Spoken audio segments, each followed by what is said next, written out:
सत श्री अकाल, स्वागत है। गौरव शुक्ला मैं हाँ तुहाडे नाल हाज़र हाँ खबरां दा प्राइम टाइम लैके। ते प्राइम टाइम दे विच अज गल असीं करांगे खालिस्तान दी। खालिस्तान दा जिक्र तां बहुत पंजाब दे विच हो रहा है। इस जिक्र दे विचाले पहला सवाल कि आखिर जिक्र हो क्यों रहा है, खालिस्तान दा जिक्र क्यों हो रहा है। ते दूजा सवाल ये कि खालिस्तान दी मंग कर कौन रहा है, कि यह मंग अमृतपाल या उसके कुछ साथी ही कर रहे ने, या फिर वो लोग चाहते ने जो पंजाब दे विच गड़बड़ी फैलाउण दी फिराक दे विच ने कि खालिस्तान का जिक्र जरूर बार बार हुंदा रहे। हुण समझण दी तां इह वी जरूरत है कि पंजाब दी अमन शांति नूं भंग करके किस दा नफा हो सकता है, क्योंकि नुकसान तां पंजाब अते पंजाबियां दा ही होना है, तय है। हुण सवाल इत्थे इह वी उठदा है कि जेकर अमृतपाल दे वल्लों कुछ बयान दिते गए या फिर अजनाला वाला घटनाक्रम होया तां की कोई कार्रवाई या एक्शन सरकार सोच रही है, क्योंकि विरोधी मांग कर रहे ने। अज जिक्र अमृतपाल दा वी करांगे। अमृतपाल अकाल तख्त साहब के जथेदार दे नाल मुलाकात करने के लिए पहुंच गया कि इसनूं इस तरीके नाल देखा जाए या समझा जाए कि अमृतपाल भी अपना धिर या पक्ष मजबूत करने की कोशिश कर रहे। इस करके सिख जथेबंदियां या उन्हां दे नुमाइंदे या फिर जिहड़ियां वड्डियां संस्थावां ने उन्हां दे नाल गलबात करने की कोशिश हो रही है। अकाल तख्त साहब पहुंच गया अमृतपाल। खैर अज जिक्र इन्हां मुद्दियां दा ही और सवाल ही कि पंजाब तां हसदा वसदा है, दिक्कतां हर थां दे उत्ते हुंदियां ने, तां इस सब दे विचाले खालिस्तान मंग क्यों अते कौन रहा है।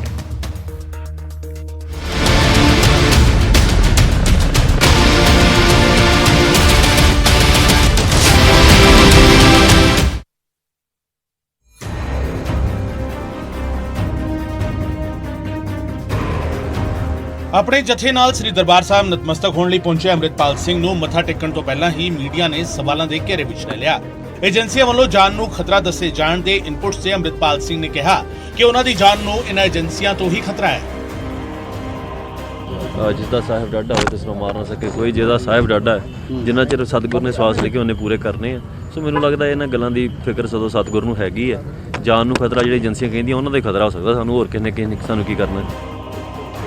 इत्थे अमृतपाल सिंह ने जथेदार श्री अकाल तख्त साहिब दे नाल मुलाकात भी की थी। इस मुलाकात तो बाद अमृतपाल सिंह ने इस मीटिंग नूं पंजाब दे हालातां ते सुखाड़े माहौल विच होई गलबात करार दित्ता। ते अकाल तख्त साहब कहते भी बुलाउणगे आपां जावांगे, आपां अकाल तख्त साहब तो भगौड़े नहीं।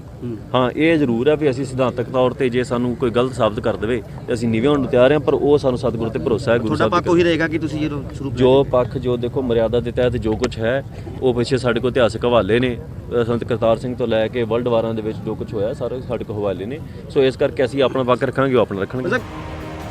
उधर चंडीगढ़ दे विच पंजाब विधान सभा दा बजट इजलास आरंभ होण दे पहले दिन ही अमृतपाल दे मुद्दे ते विरोधी धिरां ने सरकार नूं घेरिया। विरोधी धिरां ने सरकार नूं सीधा सवाल पूछा कि अमृतपाल ते कार्रवाई क्यों नहीं।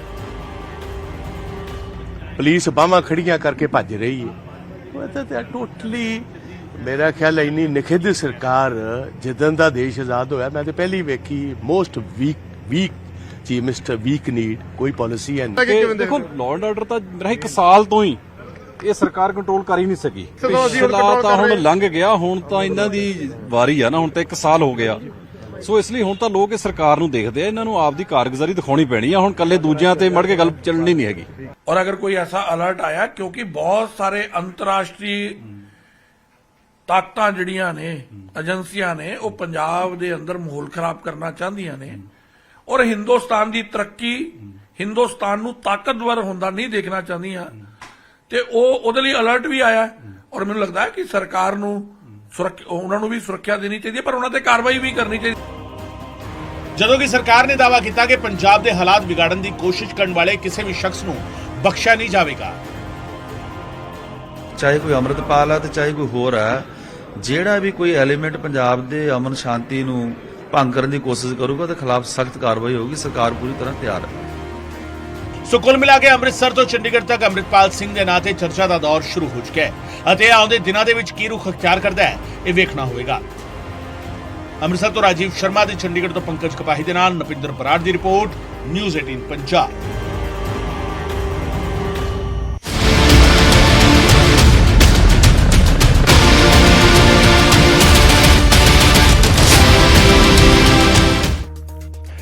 खालिस्तान का जिक्र हो रहा है कि वाकई जिक्र होना चाहिए कि नहीं होना चाहिए। खैर बहुत सारे दर्शक जिहड़े इस समय साडे नाल जुड़े होणगे वो जिक्र ये भी कर रहे होणगे कि चर्चा तो असीं भी खालिस्तान के मुद्दे उत्ते कर रहे हैं।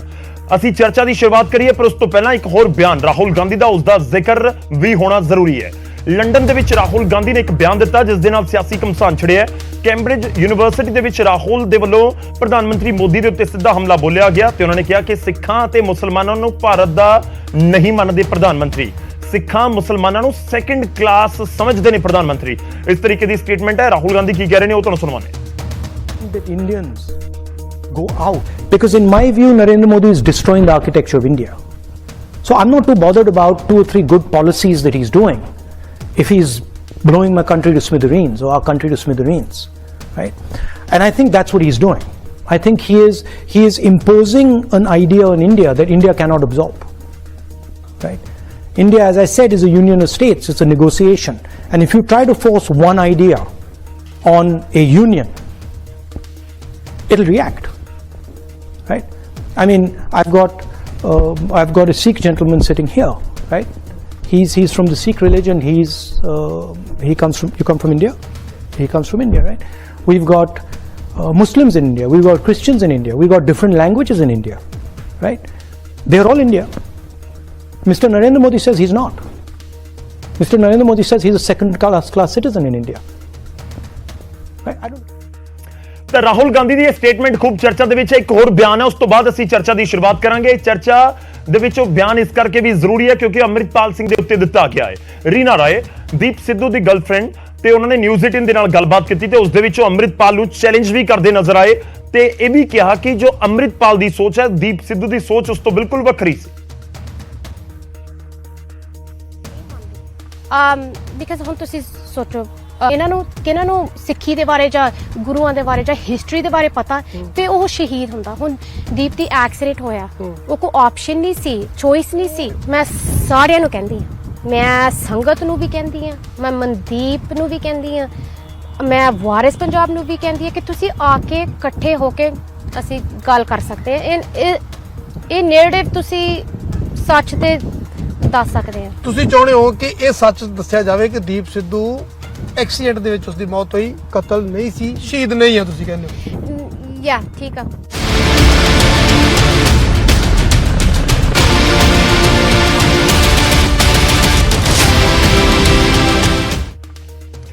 ਤਾਂ ਅੱਜ ਜ਼ਿਕਰ ਹੈ ਸਾਰੇ ਮੁੱਦਿਆਂ ਉੱਤੇ। ਇਹ ਖਾਲਿਸਤਾਨ ਦਾ ਜਾਂ ਜ਼ਿਕਰ ਜਾਂ ਡਿਬੇਟ ਕਿਉਂ ਹੋ ਰਹੀ ਹੈ, ਉਹ ਅੰਮ੍ਰਿਤਪਾਲ ਦੇ ਵੱਲੋਂ ਲਗਾਤਾਰ ਇਹ ਜ਼ਿਕਰ ਕੀਤਾ ਜਾ ਰਿਹਾ ਹੈ। ਅੰਮ੍ਰਿਤਪਾਲ ਕਹਿੰਦੇ ਨੇ ਕਿ ਸਿੱਖ ਭਾਈਚਾਰੇ ਦੇ ਨਾਲ ਲਗਾਤਾਰ ਬੇਇਨਸਾਫੀਆਂ ਹੋਈਆਂ ਨੇ, ਬੇਗਾਨਗੀ ਦਾ ਅਹਿਸਾਸ ਕਰਵਾਇਆ ਗਿਆ ਹੈ। ਇਸ ਵਿਚਾਲੇ ਰਾਹੁਲ ਗਾਂਧੀ ਦੀ ਸਟੇਟਮੈਂਟ ਜੋ ਦੇਸ਼ ਤੋਂ ਬਾਹਰ ਤੋਂ ਆਈ ਉਸ ਨੂੰ ਲੈ ਕੇ ਵੀ ਜ਼ਰੂਰ ਵਿਰੋਧੀ ਧਿਰਾਂ ਖਾਸ ਤੌਰ ਤੇ ਬੀਜੇਪੀ ਸਵਾਲ ਚੁੱਕ ਰਹੀ ਹੈ। ਅੱਜ ਇਸ ਦੇ ਉੱਤੇ ਹੀ ਗੱਲਬਾਤ ਹੋਵੇਗੀ। ਸਭ ਤੋਂ ਪਹਿਲਾਂ ਤੁਹਾਡਾ ਤਾਰੁਫ ਕਰਵਾਉਂਦੇ ਹਾਂ ਅੱਜ ਦੇ ਮਹਿਮਾਨਾਂ ਦੇ ਨਾਲ ਜਿਹੜੇ ਚਰਚਾ ਦੇ ਵਿੱਚ ਸਾਡੇ ਨਾਲ ਜੁੜ ਚੁੱਕੇ ਨੇ। ਇਨਫੈਕਟ ਸਾਡੇ ਨਾਲ ਜਗਤਾਰ ਸਿੰਘ ਸੰਘੇੜਾ ਜੀ ਜੁੜ ਰਹੇ ਨੇ, ਆਮ ਆਦਮੀ ਪਾਰਟੀ ਨੂੰ ਰਿਪਰੈਜ਼ੈਂਟ ਕਰਨਗੇ ਸਟੂਡੀਓ ਦੇ ਵਿੱਚ, ਤਾਂ ਬਹੁਤ-ਬਹੁਤ ਸਵਾਗਤ ਹੈ। ਕਮਰ ਹਰਪ੍ਰੀਤ ਸਿੰਘ ਜੀ ਜੁੜ ਰਹੇ ਨੇ, ਕਾਂਗਰਸ ਨੂੰ ਰਿਪਰੈਜ਼ੈਂਟ ਕਰਨਗੇ ਸਟੂਡੀਓ ਦੇ ਵਿੱਚ ਅੱਜ ਮੌਜੂਦ ਨੇ। ਅਰਸ਼ਦੀਪ ਕਲੇਰ ਜੀ ਜੁੜ ਰਹੇ ਨੇ, ਸ਼੍ਰੋਮਣੀ ਅਕਾਲੀ ਦਲ ਨੂੰ ਰਿਪਰੈਜ਼ੈਂਟ ਕਰਨਗੇ। ਕਮਲਜੀਤ ਸਿੰਘ ਸੋਈ ਜੀ ਜੁੜ ਰਹੇ ਨੇ, ਬੀਜੇਪੀ ਨੂੰ ਰਿਪਰੈਜ਼ੈਂਟ ਕਰਨਗੇ ਤੇ ਸਾਡੇ ਨਾਲ ਇਮਾਨ ਸਿੰਘ ਖਾਰਾ ਜੀ ਜੁੜ ਰਹੇ ਨੇ, ਵਾਰਿਸ ਪੰਜਾਬ ਦੇ ਜਥੇਬੰਦੀ ਨੂੰ ਰਿਪਰੈਜ਼ੈਂਟ ਕਰਨਗੇ। ਸਾਰੇ ਮਹਿਮਾਨਾਂ ਦਾ ਬਹੁਤ-ਬਹੁਤ ਸਵਾਗਤ ਹੈ। ਮੈਂ ਸ਼ੁਰੂਆਤ ਕਰਦਾ ਹਾਂ ਸੰਘੇੜਾ ਸਾਹਿਬ, ਜ਼ਿਕਰ ਕਿਉਂ ਹੋ ਰਿਹਾ ਹੈ ਖਾਲਿਸਤਾਨ ਦਾ? ਤੁਹਾਡੀ ਸਰਕਾਰ ਤਕਰੀਬਨ 1 ਸਾਲ ਹੋ ਚੁੱਕਿਆ ਹੈ। ਲੋਕ ਜਾਣਨਾ ਚਾਹੁੰਦੇ ਨੇ ਕਿ ਇਹ ਪਿਛਲੇ ਕੁਝ ਸਾਲਾਂ ਤੋਂ ਇਹ ਉਹ ਦੌਰ ਹੈ ਜਿੱਥੇ ਬਹੁਤ ਜ਼ਿਆਦਾ ਜ਼ਿਕਰ ਖਾਲਿਸਤਾਨ ਦਾ ਜਾਂ ਫਿਰ ਅਜਿਹੇ ਲੋਕਾਂ ਦਾ ਹੋ ਰਿਹਾ ਜਿਹੜੇ ਇੱਕ ਵੱਖਵਾਦੀ ਸੋਚ ਰੱਖਦੇ ਨੇ। ਪਹਿਲਾਂ ਤਾਂ ਮੈਂ ਬੇਨਤੀ ਕਰੂੰਗਾ ਕਿ ਮੇਰਾ ਤੇ ਕਮਰ ਹਰਪ੍ਰੀਤ ਸਿੰਘ ਉਹਨਾਂ ਦਾ ਨਾਮ ਸਵਿਚ ਹੋਇਆ ਉਹ ਠੀਕ ਕਰਤਾ ਜਾਵੇ। ਤੇ ਜਿਹੜਾ ਸਵਾਲ ਗੌਰਵ ਜੀ ਤੁਸੀਂ ਕਰ ਰਹੇ ਹੋ ਨਾ, ਇਸ ਸਾਰੀ ਚੀਜ਼ ਦੇ ਪਿੱਛੇ ਗੰਦੀ ਸਿਆਸਤ ਹੈ। ਉਸ ਚੀਜ਼ ਨੂੰ ਜਿਸ ਚੀਜ਼ ਦਾ ਜ਼ਿਕਰ ਹੀ ਨਹੀਂ ਹੈ, ਖਾਲਿਸਤਾਨ ਦੀ ਮੂਵਮੈਂਟ ਦਾ ਕੋਈ ਇਸ ਵੇਲੇ ਜ਼ਿਕਰ ਨਹੀਂ ਹੈ, ਕੋਈ ਆਧਾਰ ਨਹੀਂ ਹੈ। ਕਿਸੇ ਵੇਲੇ ਪ੍ਰੋਵੋਕੇਸ਼ਨ ਹੋਈ ਸੀਗੀ, ਦਰਬਾਰ ਸਾਹਿਬ ਤੇ ਹਮਲਾ ਕੀਤਾ ਗਿਆ। ਵਾਕਈ ਉਹ ਤੋਂ ਪਹਿਲਾਂ ਵੀ ਵੱਡੀਆਂ ਘਟਨਾਵਾਂ ਹੁੰਦੀਆਂ ਸੀਗੀਆਂ ਜਿਹਦੇ ਵਿੱਚ ਸਿੱਖਾਂ ਨੂੰ ਬੇਇੱਜ਼ਤ ਕੀਤਾ ਜਾਂਦਾ ਸੀ। ਪੋਲਰਾਈਜੇਸ਼ਨ ਹੋਈ, ਸਿੱਖਾਂ ਦੇ ਵਿੱਚ ਰੋਸ ਵਧਿਆ ਤੇ ਉਸ ਤੋਂ ਬਾਅਦ ਚਰਨ ਸੀਮਾ ਤੇ ਪਹੁੰਚ ਗਿਆ ਰੋਸ ਜਦੋਂ ਦਰਬਾਰ ਸਾਹਿਬ ਤੇ ਹਮਲਾ ਕਰਤਾ। ਉਸ ਵੇਲੇ ਕੋਈ ਮੂਵਮੈਂਟ ਸੀਗੀ, ਕੋਈ ਕਾਰਨ ਸੀਗੇ। ਇਸ ਵੇਲੇ ਪੰਜਾਬ ਜਿਹੜਾ ਆ ਉਹ ਸ਼ਾਂਤੀ ਨਾਲ ਵਸਣਾ ਚਾਹੁੰਦਾ, ਡਿਵੈਲਪ ਕਰਨਾ ਚਾਹੁੰਦਾ, ਅੱਗੇ ਜਾਣਾ ਚਾਹੁੰਦਾ ਆ। ਏਜੰਸੀਆਂ ਰਾਸ਼ਟਰੀ ਔਰ ਅੰਤਰਰਾਸ਼ਟਰੀ, ਮੈਂ ਇਹਦੇ ਤੇ ਸਪੈਸੀਫਿਕ ਨਹੀਂ ਬੋਲਣਾ ਚਾਹੁੰਦਾ, ਏਜੰਸੀਆਂ ਜਿਹੜੀਆਂ ਆ ਉਹ ਪੰਜਾਬ ਨੂੰ ਡੀਸਟੇਬਲਾਈਜ਼ ਕਰਨਾ ਚਾਹੁੰਦੀਆਂ ਆ। ਪੰਜਾਬ ਵਿਰੋਧੀ ਲੋਕ ਡੀਸਟੇਬਲਾਈਜ਼ ਕਰਨਾ ਚਾਹੁੰਦੇ ਆ ਇਹ ਵਾਰਸ ਦੇ ਨਾਂ ਤੇ ਜਾਂ ਕਿਸੇ ਵੀ ਨਾਂ ਤੇ ਜਿਹੜੇ ਲੋਕਾਂ ਨੂੰ ਲੁਭਾਉਣੇ ਨਾਮ ਹੈਗੇ ਆ ਜਾਂ ਖਾਲਿਸਤਾਨ ਦੀ ਗੱਲ ਕਰਕੇ ਜੀ ਇਹ ਸੁਚੇਤ ਜਾਂ ਅਚੇਤ ਮਨ ਨਾਲ ਉਹ ਲੋਕ ਇਹਨਾਂ ਏਜੰਸੀਆਂ ਦੇ ਹੱਥਾਂ 'ਚ ਖੇਡ ਰਹੇ ਆ। ਆਮ ਆਦਮੀ ਪਾਰਟੀ ਦੀ ਸਰਕਾਰ ਕੁਝ ਲੋਕ ਟਾਇਲਟ ਕਰਨ ਨੂੰ ਨਹੀਂ ਤਿਆਰ ਹੈਗੇ, ਉਹ ਵੀ ਇਹਨਾਂ ਚੀਜ਼ਾਂ ਨੂੰ ਬੜਾਵਾ ਦੇਣਾ ਚਾਹੁੰਦੇ ਆ। ਸੋ ਇਸ ਤਰ੍ਹਾਂ ਦੀਆਂ ਗੱਲਾਂ ਹੈਗੀਆਂ ਜਿਸ ਚੀਜ਼ ਦਾ ਅਲਟੀਮੇਟਲੀ ਪੰਜਾਬ ਨੂੰ ਤੇ ਪੰਜਾਬੀਆਂ ਨੂੰ ਨੁਕਸਾਨ ਉਠਾਉਣਾ ਲਾਜ਼ਮੀ ਤੌਰ ਤੇ। ਮੈਂ ਉਹੀ ਸ਼ੁਰੂਆਤ ਦੇ ਵਿੱਚ ਕਿਹਾ ਸੀ ਕਿ ਨਫਾ ਕਿਸ ਨੂੰ ਹੋਣਾ ਇਹ ਨਹੀਂ ਪਤਾ, ਪਰ ਨੁਕਸਾਨ ਤਾਂ ਪੰਜਾਬੀਆਂ ਨੂੰ ਲਾਜ਼ਮੀ ਤੌਰ ਤੇ ਇਸ ਚੀਜ਼ ਦਾ ਹੋਣਾ। ਪਰ ਸੰਘੇੜਾ ਸਾਹਿਬ, ਮੈਂ ਅੱਗੇ ਵਧਾਂ, ਇੱਕ ਛੋਟੀ ਜਿਹੀ ਸਟੇਟਮੈਂਟ, ਤੁਸੀਂ ਸੌੜੀ ਸਿਆਸਤ ਦਾ ਜ਼ਿਕਰ ਕਰ ਰਹੇ ਹੋ ਕਿ ਪੰਜਾਬ ਵਿਰੋਧੀ ਤਾਕਤਾਂ ਨੇ, ਦੇਖੋ ਪੰਜਾਬ ਵਿਰੋਧੀ ਤਾਕਤਾਂ ਤੁਹਾਡੀ ਸਰਕਾਰ ਹੈ, ਇਸ ਤੋਂ ਪਹਿਲਾਂ ਕਾਂਗਰਸ ਦੀ ਸਰਕਾਰ ਸੀ, ਇਸ ਤੋਂ ਪਹਿਲਾਂ ਅਕਾਲੀ ਬੀਜੇਪੀ ਦੀ ਸਰਕਾਰ ਸੀ, ਜਿਹੜੀਆਂ ਪੰਜਾਬ ਵਿਰੋਧੀ ਦੇਸ਼ ਵਿਰੋਧੀ ਤਾਕਤਾਂ ਤਾਂ ਆਲ ਦਾ ਟਾਈਮ ਸਰਗਰਮ ਰਹਿੰਦੀਆਂ। ਉਹ ਤਾਂ ਦੇਖਦੇ ਰਹਿੰਦੇ ਕਿ ਕਿਸ ਤਰੀਕੇ ਦੇ ਨਾਲ ਪੰਜਾਬ ਨੂੰ, ਭਾਰਤ ਨੂੰ ਹਿੱਟ ਕੀਤਾ ਜਾਵੇ, ਇੱਥੇ ਮਾਹੌਲ ਖਰਾਬ ਕੀਤਾ ਜਾਵੇ, ਜਾਂ ਇਹਨਾਂ ਦੀ ਇਕਨੋਮੀ ਨੂੰ ਨੁਕਸਾਨ ਪਹੁੰਚਾਇਆ ਜਾਵੇ, ਜਾਂ ਲੋਕਾਂ ਨੂੰ ਡਰਾਇਆ ਜਾਵੇ। ਉਹ ਕੁਝ ਨਵਾਂ ਨਹੀਂ ਹੈ। ਨਹੀਂ, ਇਹ ਠੀਕ ਹੈ ਤੁਹਾਡੀ ਗੱਲ, ਪਰ ਮੈਂ ਤਾਂ ਉਹਨਾਂ ਲੋਕਾਂ ਨੂੰ ਵੀ ਐਗਜ਼ਾਨਰੇਟ ਨਹੀਂ ਕਰਦਾ ਜਿਹੜੇ ਇੰਡੀਆ ਦੇ ਵਿੱਚ ਹੀ ਗੰਦੀ ਸਿਆਸਤ ਕਰ ਰਹੇ ਆ, ਭਾਰਤ ਦੇ ਵਿੱਚ ਹੀ ਗੰਦੀ ਸਿਆਸਤ ਕਰ ਰਹੇ ਆ। ਹਮੇਸ਼ਾ ਹੀ ਪੰਜਾਬ ਨੂੰ ਨਿਸ਼ਾਨਾ ਬਣਾਇਆ ਜਾਂਦਾ ਆ ਪੋਲਰਾਈਜੇਸ਼ਨ ਕਰਕੇ। ਉਹਦਾ ਫਾਇਦਾ ਜਿਹੜਾ ਸਾਰੇ ਭਾਰਤ ਵਿੱਚ ਲਿਆ ਜਾਂਦਾ ਹੈ। ਕਾਂਗਰਸ ਨੇ ਕੀ ਕੀਤਾ ਆਪਰੇਸ਼ਨ ਬਲੂ ਸਟਾਰ ਵੇਲੇ? ਪੰਜਾਬ ਵਿੱਚ ਪੋਲਰਾਈਜੇਸ਼ਨ ਕੀਤੀ, ਹਿੰਦੂਆਂ ਤੇ ਸਿੱਖਾਂ ਨੂੰ। ਮਤਲਬ ਤੁਸੀਂ ਇਹ ਕਹਿ ਰਹੇ ਹੋ ਕਿ ਹੁਣ ਦੌਰ ਇਸ ਕਰਕੇ ਵੱਖਰਾ, ਤੁਹਾਨੂੰ ਲੱਗਦਾ ਹੈ ਕਿ ਆਮ ਆਦਮੀ ਪਾਰਟੀ ਦੀ ਸਰਕਾਰ ਹੈ, ਕਈਆਂ ਨੂੰ ਹਜ਼ਮ ਨਹੀਂ ਹੋ ਰਹੀ, ਇਹੀ ਕਹਿਣਾ ਚਾਹੁੰਦੇ? ਇਹ ਤਾਂ ਕਲੀਅਰ ਕੱਟ ਹੈ। ਵਿਰੋਧੀ ਸਾਰੇ ਹੀ ਇਸ ਮਾਮਲੇ 'ਚ ਇਕੱਠੇ ਹੈ ਕਿ ਜਿਸ ਤਰ੍ਹਾਂ ਭਗਵੰਤ ਮਾਨ ਸਾਹਿਬ ਇੱਕ ਤੋਂ ਬਾਅਦ ਇੱਕ ਗਾਰੰਟੀ ਪੂਰੀ ਕਰ ਰਹੇ ਆ, ਉਹਦੇ ਨਾਲ ਲੋਕਾਂ 'ਚ ਇੰਨੇ ਹਰਮਨ ਪਿਆਰੇ ਨਾ ਹੋ ਜਾਣ ਕਿਤੇ। ਜਿਸ ਤਰ੍ਹਾਂ ਅਰਵਿੰਦ ਕੇਜਰੀਵਾਲ ਸਾਹਿਬ ਤੀਜੀ ਵਾਰ ਮੁੱਖ ਮੰਤਰੀ ਬਣੇ ਆ ਤੇ ਭਗਵੰਤ ਮਾਨ ਸਾਹਿਬ ਵੀ ਵਾਰ-ਵਾਰ ਮੁੱਖ ਮੰਤਰੀ ਬਣਨਗੇ, ਵਾਰ-ਵਾਰ ਆਮ ਆਦਮੀ ਪਾਰਟੀ ਦੀ ਸਰਕਾਰ ਬਣੇਗੀ, ਉਹਨਾਂ ਨੂੰ ਹਜਮ ਨਹੀਂ ਹੋ ਰਹੀ। ਜਿੰਨੇ ਆਮ ਆਦਮੀ ਪਾਰਟੀ ਨੇ 1 ਸਾਲ 'ਚ ਵਾਅਦੇ ਪੂਰੇ ਕਰਤੇ ਆ, ਉਂਗਲਾਂ ਤੇ ਗਿਣ ਰਹੇ ਨੇ ਲੋਕ, ਉਹਨੇ ਕਿਸੇ ਸਰਕਾਰ ਨੇ 5 ਸਾਲਾਂ 'ਚ ਨਹੀਂ ਕੀਤੇ ਹੈਗੇ। ਠੀਕ ਹੈ, ਚਲੋ ਇਹ ਵੀ ਇੱਕ ਕਾਰਨ ਆ। ਠੀਕ ਹੈ, ਤੁਸੀਂ ਇਹ ਕਹਿ ਰਹੇ ਹੋ ਕਿ ਇਹ ਸਾਰੀਆਂ ਚੀਜ਼ਾਂ ਕਾਰਨ ਨਹੀਂ ਹੈਗਾ, ਠੀਕ ਹੈ, ਇਹ ਵੀ ਇੱਕ ਕਾਰਨ। ਠੀਕ ਹੈ, ਤੁਸੀਂ ਕਹਿੰਦੇ ਹੋ ਸਾਰੀਆਂ ਚੀਜ਼ਾਂ ਹੋ ਰਹੀਆਂ, ਇਹ ਵੀ ਇੱਕ ਵਜ੍ਹਾ ਹੈਗੀ ਹੈ ਕਿ ਇਸ ਨੂੰ ਉਭਾਰਿਆ ਜਾ ਰਿਹਾ ਹੈ, ਇਸ ਦਾ ਜ਼ਿਕਰ ਹੋ ਰਿਹਾ। ਮੈਂ ਜੋ ਖਾਲਿਸਤਾਨ ਦਾ ਜ਼ਿਕਰ ਕਰਦਾ, ਮੈਂ ਪੋਲੀਟੀਕਲ ਪਾਰਟੀਆਂ ਦਾ ਰੁਖ ਕਰਾਂਗਾ, ਪਰ ਉਸ ਤੋਂ ਪਹਿਲਾਂ ਇਮਾਨ ਸਿੰਘ ਖਾਰਾ ਜੀ ਸਾਡੇ ਨਾਲ ਵਾਰਿਸ ਪੰਜਾਬ ਦੇ ਜਥੇਬੰਦੀ ਤੋਂ ਜੁੜੇ ਹੋਏ ਨੇ। ਖਾਰਾ ਸਾਹਿਬ, ਸਵਾਗਤ ਹੈ ਤੁਹਾਡਾ।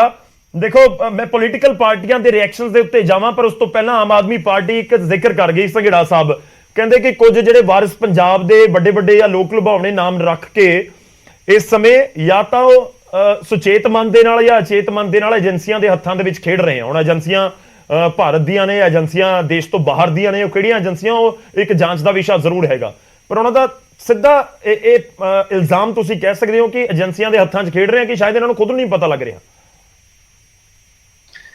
ਨਹੀਂ ਜੀ, ਦੇਖੋ ਗੱਲ ਏਦਾਂ ਹੈ, ਜੋ ਵਾਰਿਸ ਪੰਜਾਬ ਦੇ ਜਥੇਬੰਦੀ ਬਣੀ ਨੂੰ ਵੀ ਸਾਲ ਹੋ ਚੁੱਕਿਆ ਜੀ। ਭਾਈ ਅੰਮ੍ਰਿਤਪਾਲ ਸਿੰਘ ਨੂੰ ਇੱਥੇ ਆਇਆ ਨੂੰ ਵੀ 6 ਮਹੀਨੇ ਤੋਂ ਉੱਪਰ ਟਾਈਮ ਹੋ ਚੁੱਕਿਆ। ਇਹਨਾਂ ਦੇ ਆਪ ਦੇ ਮੁੱਖ ਮੰਤਰੀ ਸਾਹਿਬ ਕਦੇ ਆਂਦੇ ਨੇ ਵੀ ਇਹ ਤਾਂ ਫੰਡਿੰਗ ISI ਦੀ ਹੋ ਰਹੀ ਹੈ, ਇਹ ਕਹਿੰਦੇ ਨੇ ਏਜੰਸੀਆਂ ਦਾ ਹੱਥ ਹੈ। ਜਦੋਂ ਇਹਨਾਂ ਕੋਲੇ ਸਾਨੂੰ ਸਭ ਕੁਝ ਪਤਾ ਹੀ ਤਾਂ ਫੜ ਲੈਣ।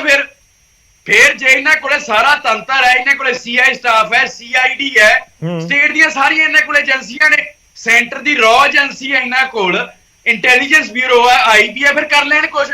ਸਾਲ ਤੋਂ ਇਹ ਜਾਂਚ ਹੀ ਕਰ ਰਹੇ ਨੇ। ਇਹ ਸਿਰਫ ਜੋ ਪੰਜਾਬ ਦੇ ਅਸਲੀ ਵਾਰਸ ਨੇ ਉਹਨਾਂ ਨੂੰ ਬਦਨਾਮ ਕਰਨ ਦੇ ਲਈ। ਫਿਰ ਤੁਸੀਂ ਕਹਿੰਦੇ ਕਿ ਝੂਠੇ ਪਰਚੇ ਪਾਤੇ, ਇਹ ਬਿਆਨ ਦੇ ਰਹੇ ਨੇ। ਇਹਨਾਂ ਤੁਸੀਂ ਕਹਿੰਦੇ ਝੂਠੇ ਪਰਚੇ ਪਾਤੇ। ਖਾਰਾ ਜੀ, ਫਿਰ ਤੁਸੀਂ ਕਹਿੰਦੇ ਝੂਠੇ ਪਰਚੇ ਪਾਤੇ, ਫਿਰ ਤੁਸੀਂ ਅਜਿਹੇ ਇਲਜ਼ਾਮ ਲਗਾਓਗੇ ਜੇ ਅਜਿਹਾ ਕੋਈ ਐਕਸ਼ਨ ਲੈ ਲਿਆ ਸਰਕਾਰ ਨੇ? ਨਹੀਂ, ਝੂਠੇ ਪਰਚੇ ਦੇਖੋ ਪਾਉਂਦੇ ਕਿਹੋ ਜਿਹੇ ਨੇ ਵੀ ਭਾਈ ਅੰਮ੍ਰਿਤਪਾਲ ਸਿੰਘ ਇੱਕ 2000 ਰੁਪਇਆ ਲੁੱਟ ਲਿਆ ਤੇ ਇੱਕ ਰੈੱਡ MI ਦਾ ਫੋਨ ਲੁੱਟ ਲਿਆ, ਇਹੋ ਜਿਹੇ ਪਰਚੇ ਪਾਉਂਦੇ ਨੇ। ਉਦੋਂ ਪਹਿਲਾਂ ਭਾਈ ਅੰਮ੍ਰਿਤਪਾਲ ਸਿੰਘ ਦੇ personal security guard Varinder Singh ਫੌਜੀ ਤੇ ਪਰਚਾ ਪਾਇਆ ਵੀ ਇਹਦੇ ਕੋਲ ਜਿਹੜਾ ਗੈਰ ਲਾਇਸੈਂਸੀ ਹਥਿਆਰ ਹੈ, ਉਹ ਇੱਕ ਐਕਸ ਆਰਮੀ ਮੈਨ ਹੈ, ਉਹਦਾ ਜਿਹੜਾ ਲਾਇਸੈਂਸ ਹੈ ਜੰਮੂ ਵਿੱਚ ਬਣਿਆ ਹੋਇਆ। ਇਹ ਤਾਂ ਜੋ ਪ੍ਰਾਈਮ ਬਤਾਈ ਨੇ ਪਰਚੇ ਝੂਠੇ ਨੇ। ਠੀਕ ਹੈ, ਨਹੀਂ ਦੇਖੋ ਲੋਕਾਂ ਦੀ ਇਹ ਕਿਰਦਾਰ ਕੁਸ਼ੀ ਕਰਦੇ ਨੇ, ਮਾਣਹਾਨੀ ਕਰਦੇ ਨੇ। ਠੀਕ ਹੈ, ਚਲੋ ਮੈਂ ਤੁਹਾਡੇ ਕੋਲ ਵਾਪਸ ਆਉਣਾ। ਦੇਖੋ, ਲੋਕਾਂ ਦਾ ਇਹ ਵੀ ਇੱਕ ਇਲਜ਼ਾਮ ਹੈ ਜਾਂ ਫਿਰ ਉਹਨਾਂ ਦਾ ਤਰਕ ਹੈ ਕਿ ਜੇ ਵਾਕਈ ਇਸ ਤਰੀਕੇ ਨਾਲ ਹੋਇਆ ਤਾਂ ਇਹ ਹੁਣ ਤੁਸੀਂ ਦੇਖੋ ਕਿ ਇੱਕ ਜਦੋਂ ਪਿੱਛੇ ਜੇ ਗਨ ਕਲਚਰ ਦੇ ਖਿਲਾਫ ਐਕਸ਼ਨ ਹੋ ਰਿਹਾ ਸੀ, ਇੱਕ 12-13 ਸਾਲ ਦੇ ਬੱਚੇ ਦੇ ਉੱਤੇ ਪਰਚਾ ਪੈ ਗਿਆ ਸੀ। ਹੁਣ ਉਹਦਾ ਇਹ ਮਤਲਬ ਥੋੜੀ ਸੀ ਕਿ ਉਸਦਾ ਟੱਬਰ ਸਾਰਾ ਇਕੱਠਾ ਹੋ ਕੇ ਪ੍ਰਦਰਸ਼ਨ ਕਰਦਾ ਹੋਇਆ ਥਾਣੇ ਦੇ ਵਿੱਚ ਵੜ ਜਾਂਦਾ, ਕਿ ਉਹ ਕਾਨੂੰਨ ਦੇ ਉੱਤੇ ਭਰੋਸਾ ਸੀ, ਉਸਦਾ ਵਿਰੋਧ ਹੋਇਆ ਤੇ ਉਸ ਤੋਂ ਬਾਅਦ ਉਹ ਪਰਚੇ ਦੇ ਬੱਚੇ ਦਾ ਨਾਮ ਕੱਢ ਦਿੱਤਾ ਗਿਆ। ਪੁਆਇੰਟ ਲੋਕ ਇਹ ਕਹਿੰਦੇ ਨੇ ਕਿ ਜੇਕਰ ਐਕਸ਼ਨ ਹੋਇਆ ਜਾਂ ਜੇ ਗਲਤ ਹੋਇਆ ਪਰਚਾ ਜੋ ਤੁਹਾਡੇ ਮੁਤਾਬਿਕ ਹੈ, ਤਾਂ ਉਸ ਦੇ ਲਈ ਕਾਨੂੰਨ, ਦਰਵਾਜ਼ੇ, ਅਦਾਲਤਾਂ ਦੇ ਸਭ ਕੁਝ ਹੈਗਾ ਨਾ। ਇਸੇ ਕਰਕੇ ਲੋਕਾਂ ਨੂੰ ਜ਼ਿਆਦਾ ਇਤਰਾਜ਼ ਹੈ। ਮੈਂ ਤੁਹਾਡੇ ਕੋਲ ਵਾਪਸ ਆਉਂਗਾ, ਤੁਸੀਂ ਜਵਾਬ ਦੇਣਾ ਚਾਹੋਗੇ ਲਾਜ਼ਮੀ ਤੌਰ ਤੇ। ਮੈਂ ਕਾਂਗਰਸ ਦਾ ਰੁਖ ਕਰਦਾ। ਹਰਪ੍ਰੀਤ ਜੀ ਕਹਿੰਦੇ ਵਿਰੋਧੀਆਂ ਨੂੰ ਹਜ਼ਮ ਨਹੀਂ ਹੋ ਰਿਹਾ ਇਹ ਸਭ ਕੁਝ। ਆਮ ਆਦਮੀ ਪਾਰਟੀ ਕਹਿੰਦੀ ਹੈ ਕਿ ਤਾਂ ਵਾਰ-ਵਾਰ ਜ਼ਿਕਰ ਕਰਦੇ ਹੋ ਖਾਲਿਸਤਾਨ ਦਾ, ਜਾਂ ਕਰਵਾਇਆ ਜਾਂਦਾ ਹੈ, ਇਸ ਦੇ ਪਿੱਛੇ ਕੌਣ ਹੈ? ਤੁਸੀਂ ਹੋ, ਕੋਈ ਹੋਰ ਪਾਰਟੀ ਹੈ, ਕੋਈ ਹੋਰ ਏਜੰਸੀ ਹੈ? ਇਹ ਕਲੀਅਰ ਤਾਂ ਨਹੀਂ ਕਰ ਰਹੇ, ਪਰ ਇਹ ਜ਼ਰੂਰ ਕਹਿ ਰਹੇ ਨੇ ਕਿ ਪੋਲੀਟੀਕਲ ਪਾਰਟੀਆਂ ਜਿਹੜੀਆਂ ਵਿਰੋਧੀਆਂ ਨੇ ਇਹਨਾਂ ਨੂੰ ਹਜ਼ਮ ਨਹੀਂ ਹੋ ਰਿਹਾ ਆਮ ਆਦਮੀ ਪਾਰਟੀ ਦੀ ਸਰਕਾਰ ਤੇ ਜੋ ਕੰਮ ਕਰ ਰਹੀ ਹੈ ਉਹ।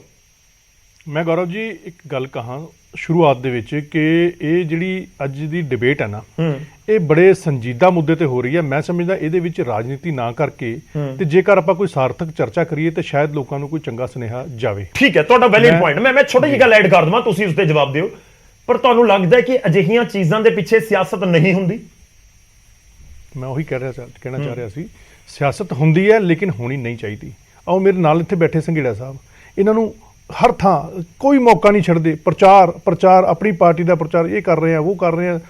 ਦੇਖੋ ਸਿਰ ਚੋਂ ਪੂਣੀ ਨਹੀਂ ਕੱਤੀ, ਸਾਲ ਲੰਘ ਗਿਆ, ਐਵੇਂ ਝੂਠਾ ਪ੍ਰਚਾਰ ਇੱਥੇ ਬੈਠ ਕੇ ਕਰ ਰਹੇ ਆ।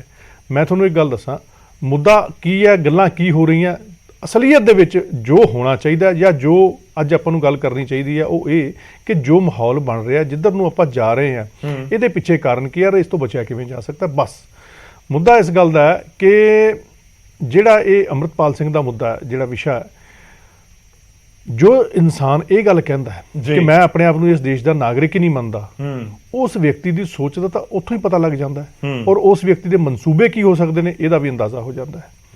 ਬਿਲਕੁਲ ਮੈਂ ਇਸ ਗੱਲ ਦਾ ਹੱਕ 'ਚ ਹਾਂ, ਇਸ ਗੱਲ ਦੇ ਕਿ ਕੇਂਦਰ ਸਰਕਾਰ ਤੇ ਪੰਜਾਬ ਸਰਕਾਰ ਨੂੰ ਰਲ ਕੇ ਕੋਈ ਫੈਸਲਾ ਲੈਣਾ ਚਾਹੀਦਾ। ਇਸ ਮੁੱਦੇ ਦੇ ਉੱਤੇ ਰਾਜਨੀਤੀ ਨਾ ਕਰਕੇ, ਇੱਕ ਦੂਸਰੇ ਦੇ ਉੱਤੇ ਚਿੱਕੜ ਨਾ ਸੱਟ ਕੇ, ਇੱਕ ਦੂਸਰੇ ਦੇ ਉੱਤੇ ਜ਼ਿੰਮੇਵਾਰੀ ਨਾ ਸਿੱਟ ਕੇ, ਬਲਕਿ ਰਲ ਕੇ, ਕਿਉਂਕਿ ਪੰਜਾਬ ਦੀ ਸਰਕਾਰ ਜਿਹੜੀ ਹੈ ਉਹ ਤਾਂ ਬਿਲਕੁਲ ਪੰਜਾਬ ਲਈ ਹੈ ਹੀ ਹੈ। ਕੇਂਦਰ ਸਰਕਾਰ ਦੀ ਵੀ ਜੁਰਿਸਡਿਕਸ਼ਨ ਦੇ ਵਿੱਚ ਪੰਜਾਬ ਕਿਉਂ ਨਹੀਂ ਆਉਂਦਾ? ਤੇ ਜੇਕਰ ਉਹ ਆਪਣੀ ਜ਼ਿੰਮੇਵਾਰੀ ਤੋਂ ਭੱਜਦੇ ਨੇ ਤਾਂ ਇਹਦਾ ਮਤਲਬ ਸਾਫ਼ ਪਤਾ ਲੱਗਦਾ ਹੈ ਕਿ ਉਹ ਸਿਰਫ ਇਸ ਮੁੱਦੇ ਦੇ ਵਿੱਚ ਕਿਸੇ ਤਰ੍ਹਾਂ ਦੀ ਕੋਈ ਢਿੱਲ ਵਰਤ ਕੇ ਪੰਜਾਬ ਨੂੰ ਸਿਆਸਤ ਦੀ ਲੜਾਈ ਦਾ ਅਖਾੜਾ ਬਣਾਉਣ ਦੇ ਮੂਡ 'ਚ ਨੇ, ਹੋਰ ਉਹ ਕੁਝ ਕੰਮ ਸੋਲਿਡ ਕੰਮ ਕਰਨ ਦੇ ਮੂਡ 'ਚ ਉਹ ਵੀ ਹੈ ਨਹੀਂ। ਠੀਕ ਹੈ। ਤੇ ਜਿਹੜਾ ਇੱਕ ਮਿੰਟ ਜਿਹੜਾ ਇਹ ਮੁੱਦਾ ਹੈ ਨਾ, ਜਿਹੜਾ ਆਪਾਂ ਗੱਲ ਕਰ ਰਹੇ ਹਾਂ ਫੰਡਿੰਗ ਦੀ, ਬਿਲਕੁਲ ਇਹਦੇ ਵਿੱਚ ਕੇਂਦਰ ਸਰਕਾਰ ਜੇਕਰ ਕੋਈ ਐਕਟਿਵ ਰੋਲ ਪਲੇ ਕਰ ਰਹੀ ਹੈ ਜਾਂ ਕੋਈ ਪੈਸਿਵ ਰੋਲ ਪਲੇ ਕਰ ਰਹੀ ਹੈ, ਲੇਕਿਨ ਕੁਝ ਨਾ ਕੁਝ ਜ਼ਰੂਰ ਕਰ ਰਹੀ ਹੈ, ਇਹ ਸਾਫ਼ ਪਤਾ ਲੱਗ ਰਿਹਾ। ਠੀਕ ਹੈ। ਮਸਲਾ ਇਸ ਗੱਲ ਦਾ ਹੈ ਕਿ ਜਿਹੜਾ ਬੰਦਾ ਇਸ ਤਰ੍ਹਾਂ ਦੀ ਗੱਲ, ਇਸ ਤਰ੍ਹਾਂ ਦਾ ਬਿਆਨ ਦੇਣ ਦੀ ਹਿੰਮਤ ਕਰਦਾ ਇਸ ਦੇਸ਼ ਦੇ ਵਿੱਚ ਬੈਠ ਕੇ, ਮੈਂ ਸਮਝਦਾ ਕਿ ਉਸ ਵਿਅਕਤੀ ਨੂੰ ਬਿਲਕੁਲ ਘੁਸਪੈਠੀਆ ਕਰਾਰ ਦੇ ਕੇ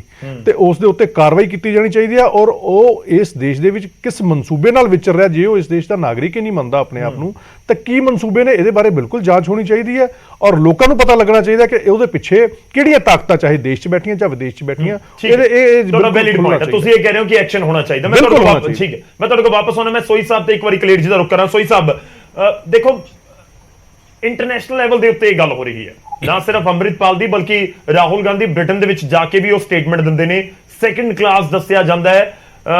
ਉਹਨਾਂ ਨੇ ਜ਼ਿਕਰ ਕੀਤਾ ਕਿ ਸਿੱਖ ਭਾਈਚਾਰੇ ਨੂੰ ਤੇ ਨਾਲ ਹੀ ਮੁਸਲਿਮ ਭਾਈਚਾਰੇ ਨੂੰ। ਤੇ ਦੂਜੇ ਪਾਸੇ ਅੰਮ੍ਰਿਤਪਾਲ ਜਾਂ ਅੰਮ੍ਰਿਤਪਾਲ ਦੇ ਸਾਥੀ ਇਸ ਸਮੇਂ ਪੰਜਾਬ ਦੇ ਵਿੱਚ ਖਾਲਿਸਤਾਨ ਦਾ ਬਹੁਤ ਜ਼ਿਕਰ ਕਰ ਰਹੇ ਨੇ। ਹੁਣ ਸਵਾਲ ਇਹ ਉੱਠਦਾ ਹੈ ਕਿ ਜ਼ਿੰਮੇਵਾਰੀ ਤਾਂ ਸਰ ਤੁਹਾਡੀ ਵੀ ਬਣਦੀ ਹੈ, ਬੀਜੇਪੀ ਦੀ ਜੇ ਸੈਂਟਰ 'ਚ ਸਰਕਾਰ ਹੈ ਤਾਂ ਤੁਹਾਡੀ ਵੀ ਜ਼ਿੰਮੇਵਾਰੀ ਬਣਦੀ ਹੈ ਕਿ ਜੇਕਰ ਕੋਈ ਏਜੰਸੀਆਂ ਸਪੋਰਟ ਕਰ ਰਹੀਆਂ ਨੇ ਕਿਸੇ ਇੱਕ ਸ਼ਖਸ ਨੂੰ, ਜੋ ਇਲਜ਼ਾਮ ਲੱਗ ਰਹੇ ਨੇ, ਜੋ ਉਹਨਾਂ ਦੇ ਵਿੱਚ ਸੱਚਾਈ ਹੈ, ਤਾਂ ਉਹ ਤੱਥ ਸਾਹਮਣੇ ਆਉਣ, ਸਮਾਂ ਰਹਿੰਦੇ ਉਸ ਨੂੰ ਬਿਲਕੁਲ ਉਸ ਦਾ ਪਰਦਾਫਾਸ਼ ਕੀਤਾ ਜਾਵੇ ਕਿ ਹੱਥ 'ਚੋਂ ਗੱਲ ਨਿਕਲ ਨਾ ਜਾਵੇ, ਉਸ ਤੋਂ ਬਾਅਦ ਸਾਨੂੰ ਪਤਾ ਲੱਗੇ ਕਿ ਅੱਛਾ ਇਹ ਤਾਂ ਇਹ ਸਭ ਕੁਝ ਕਰ ਗਿਆ ਜਾਂ ਹੋ ਗਿਆ। ਦੇਖੋ ਹਰਪ੍ਰੀਤ ਹੋਰਾਂ ਨੇ ਨਾ ਬੜਾ ਵਧੀਆ ਸ਼ੁਰੂਆਤ ਕੀਤੀ ਕਿ ਆਹ ਮਸਲਾ ਜਿਹੜਾ ਨਾ ਬੜਾ ਸੰਜੀਦਾ ਹੈਗਾ ਤੇ ਸੋਚ ਜਿਹੜੀ ਸੰਜੀਦਾ ਹੋਣੀ ਚਾਹੀਦੀ ਹੈ, ਤੇ ਰਾਜਨੀਤੀ ਨਹੀਂ ਹੋਣੀ ਚਾਹੀਦੀ। ਲੇਕਿਨ ਆਹ ਵੀ ਸੱਚ ਹੈਗਾ ਕਿ ਕੇਜਰੀਵਾਲ ਸਾਹਿਬ ਜਦੋਂ ਪਿਛਲਾ ਇਲੈਕਸ਼ਨ ਸੀਗਾ ਤੇ ਖਾਲਿਸਤਾਨ ਸਪੋਰਟਰ ਦੇ ਘਰ ਮੋਗੇ 'ਚ ਰਹੇ ਸੀ। ਆਹ ਵੀ ਸੱਚ ਹੈਗਾ ਕਿ ਜਦੋਂ ਇਲੈਕਸ਼ਨ ਕੈਂਪੇਨ ਚੱਲ ਰਹੀ ਸੀਗੀ, ਗੁਰਪਤਵੰਤ ਸਿੰਘ ਪੰਨੂ ਨੇ ਕਿਹਾ ਸੀਗਾ ਕਿ ਇਹਨਾਂ ਨੂੰ ਸਪੋਰਟ ਕਰੋ ਆਮ ਆਦਮੀ ਪਾਰਟੀ ਵਾਲਿਆਂ ਨੂੰ, ਤੇ ਅਸੀਂ ਆਪਣਾ ਏਜੰਡਾ ਜਿਹੜਾ ਖਾਲਿਸਤਾਨ ਦਾ ਇਹਨਾਂ ਕੋਲੋਂ ਪੂਰਾ ਕਰਾਵਾਂਗੇ। ਆਹ ਵੀ ਸੱਚ ਹੈਗਾ ਜਦੋਂ ਸਰਕਾਰ ਬਣ ਗਈ ਤੇ ਗੁਰਪਤਵੰਤ ਸਿੰਘ ਪੰਨੂ ਨੇ ਚਿੱਠੀ ਲਿਖੀ ਕਿ ਹੁਣ ਸਾਡਾ ਜਿਹੜਾ ਹੈਗਾ ਇਹਨੂੰ ਪੂਰਾ ਕਰੋ। ਇਹ ਸ਼ੁਰੂ ਤੋਂ ਹੀ ਨਾ ਖਾਲਿਸਤਾਨ ਐਲੀਮੈਂਟ ਦੇ ਉੱਪਰ ਆਮ ਆਦਮੀ ਪਾਰਟੀ ਕਿਸੇ ਤਰੀਕੇ ਨਾਲ ਸੌਫਟ ਕਾਰਨਰ ਜਿਹਾ ਇਹਨਾਂ ਨੇ ਦਿਖਾਇਆ ਹੈਗਾ। ਹੁਣ ਅੰਮ੍ਰਿਤਪਾਲ ਦੀ ਗੱਲ ਕਰ ਲਈਏ, ਉਦੋਂ ਅੰਮ੍ਰਿਤਪਾਲ ਵੇਲੇ ਵੀ ਇਹਨਾਂ ਦਾ ਕੋਈ ਸੌਫਟ ਕਾਰਨਰ ਹਰ ਪਾਸਿਓਂ ਨਾ ਨਜ਼ਰ ਆ ਰਿਹਾ ਹੈਗਾ। ਆਈ ਡੋਂਟ ਨੋ ਕਿਉਂ ਨਜ਼ਰ ਆ ਰਿਹਾ ਹੈਗਾ, ਕਿਉਂ ਲਾ ਐਂਡ ਆਰਡਰ ਸਿਚੁਏਸ਼ਨ ਨੂੰ ਇੰਨਾ ਖਿੱਚ ਕੇ ਲੈ ਕੇ ਜਾ ਰਹੇ ਨੇ। ਅੱਜ ਅਕਾਲ ਤਖਤ ਤੇ ਜਦੋਂ ਉਹ ਗਏ ਨੇ ਅੰਮ੍ਰਿਤਪਾਲ ਹੁਣੀ, ਤੇ ਉੱਥੇ ਵੀ ਹਥਿਆਰਾਂ ਦਾ ਜ਼ਖੀਰਾ ਨਾਲ ਗਿਆ। ਕਦੀ ਏਦਾਂ ਹੋਇਆ ਅਕਾਲ ਤਖਤ ਤੇ ਜਾਓ ਤੇ ਇੰਨੇ ਹਥਿਆਰ ਨਾਲ ਲੈ ਕੇ ਜਾਓ ਤੁਸੀਂ? ਮੈਨੂੰ ਨਹੀਂ ਸਮਝ ਆ ਰਹੀ ਕਿ ਆਮ ਆਦਮੀ ਪਾਰਟੀ ਇੰਨਾ ਦੇਸ਼ ਦੇ ਵਿਰੋਧੀ ਤਾਕਤਾਂ ਦੇ ਨਾਲ ਇੰਨਾ ਸੌਫਟ ਵਤੀਰਾ ਕਿਉਂ ਰੱਖ ਰਹੀ ਹੈ।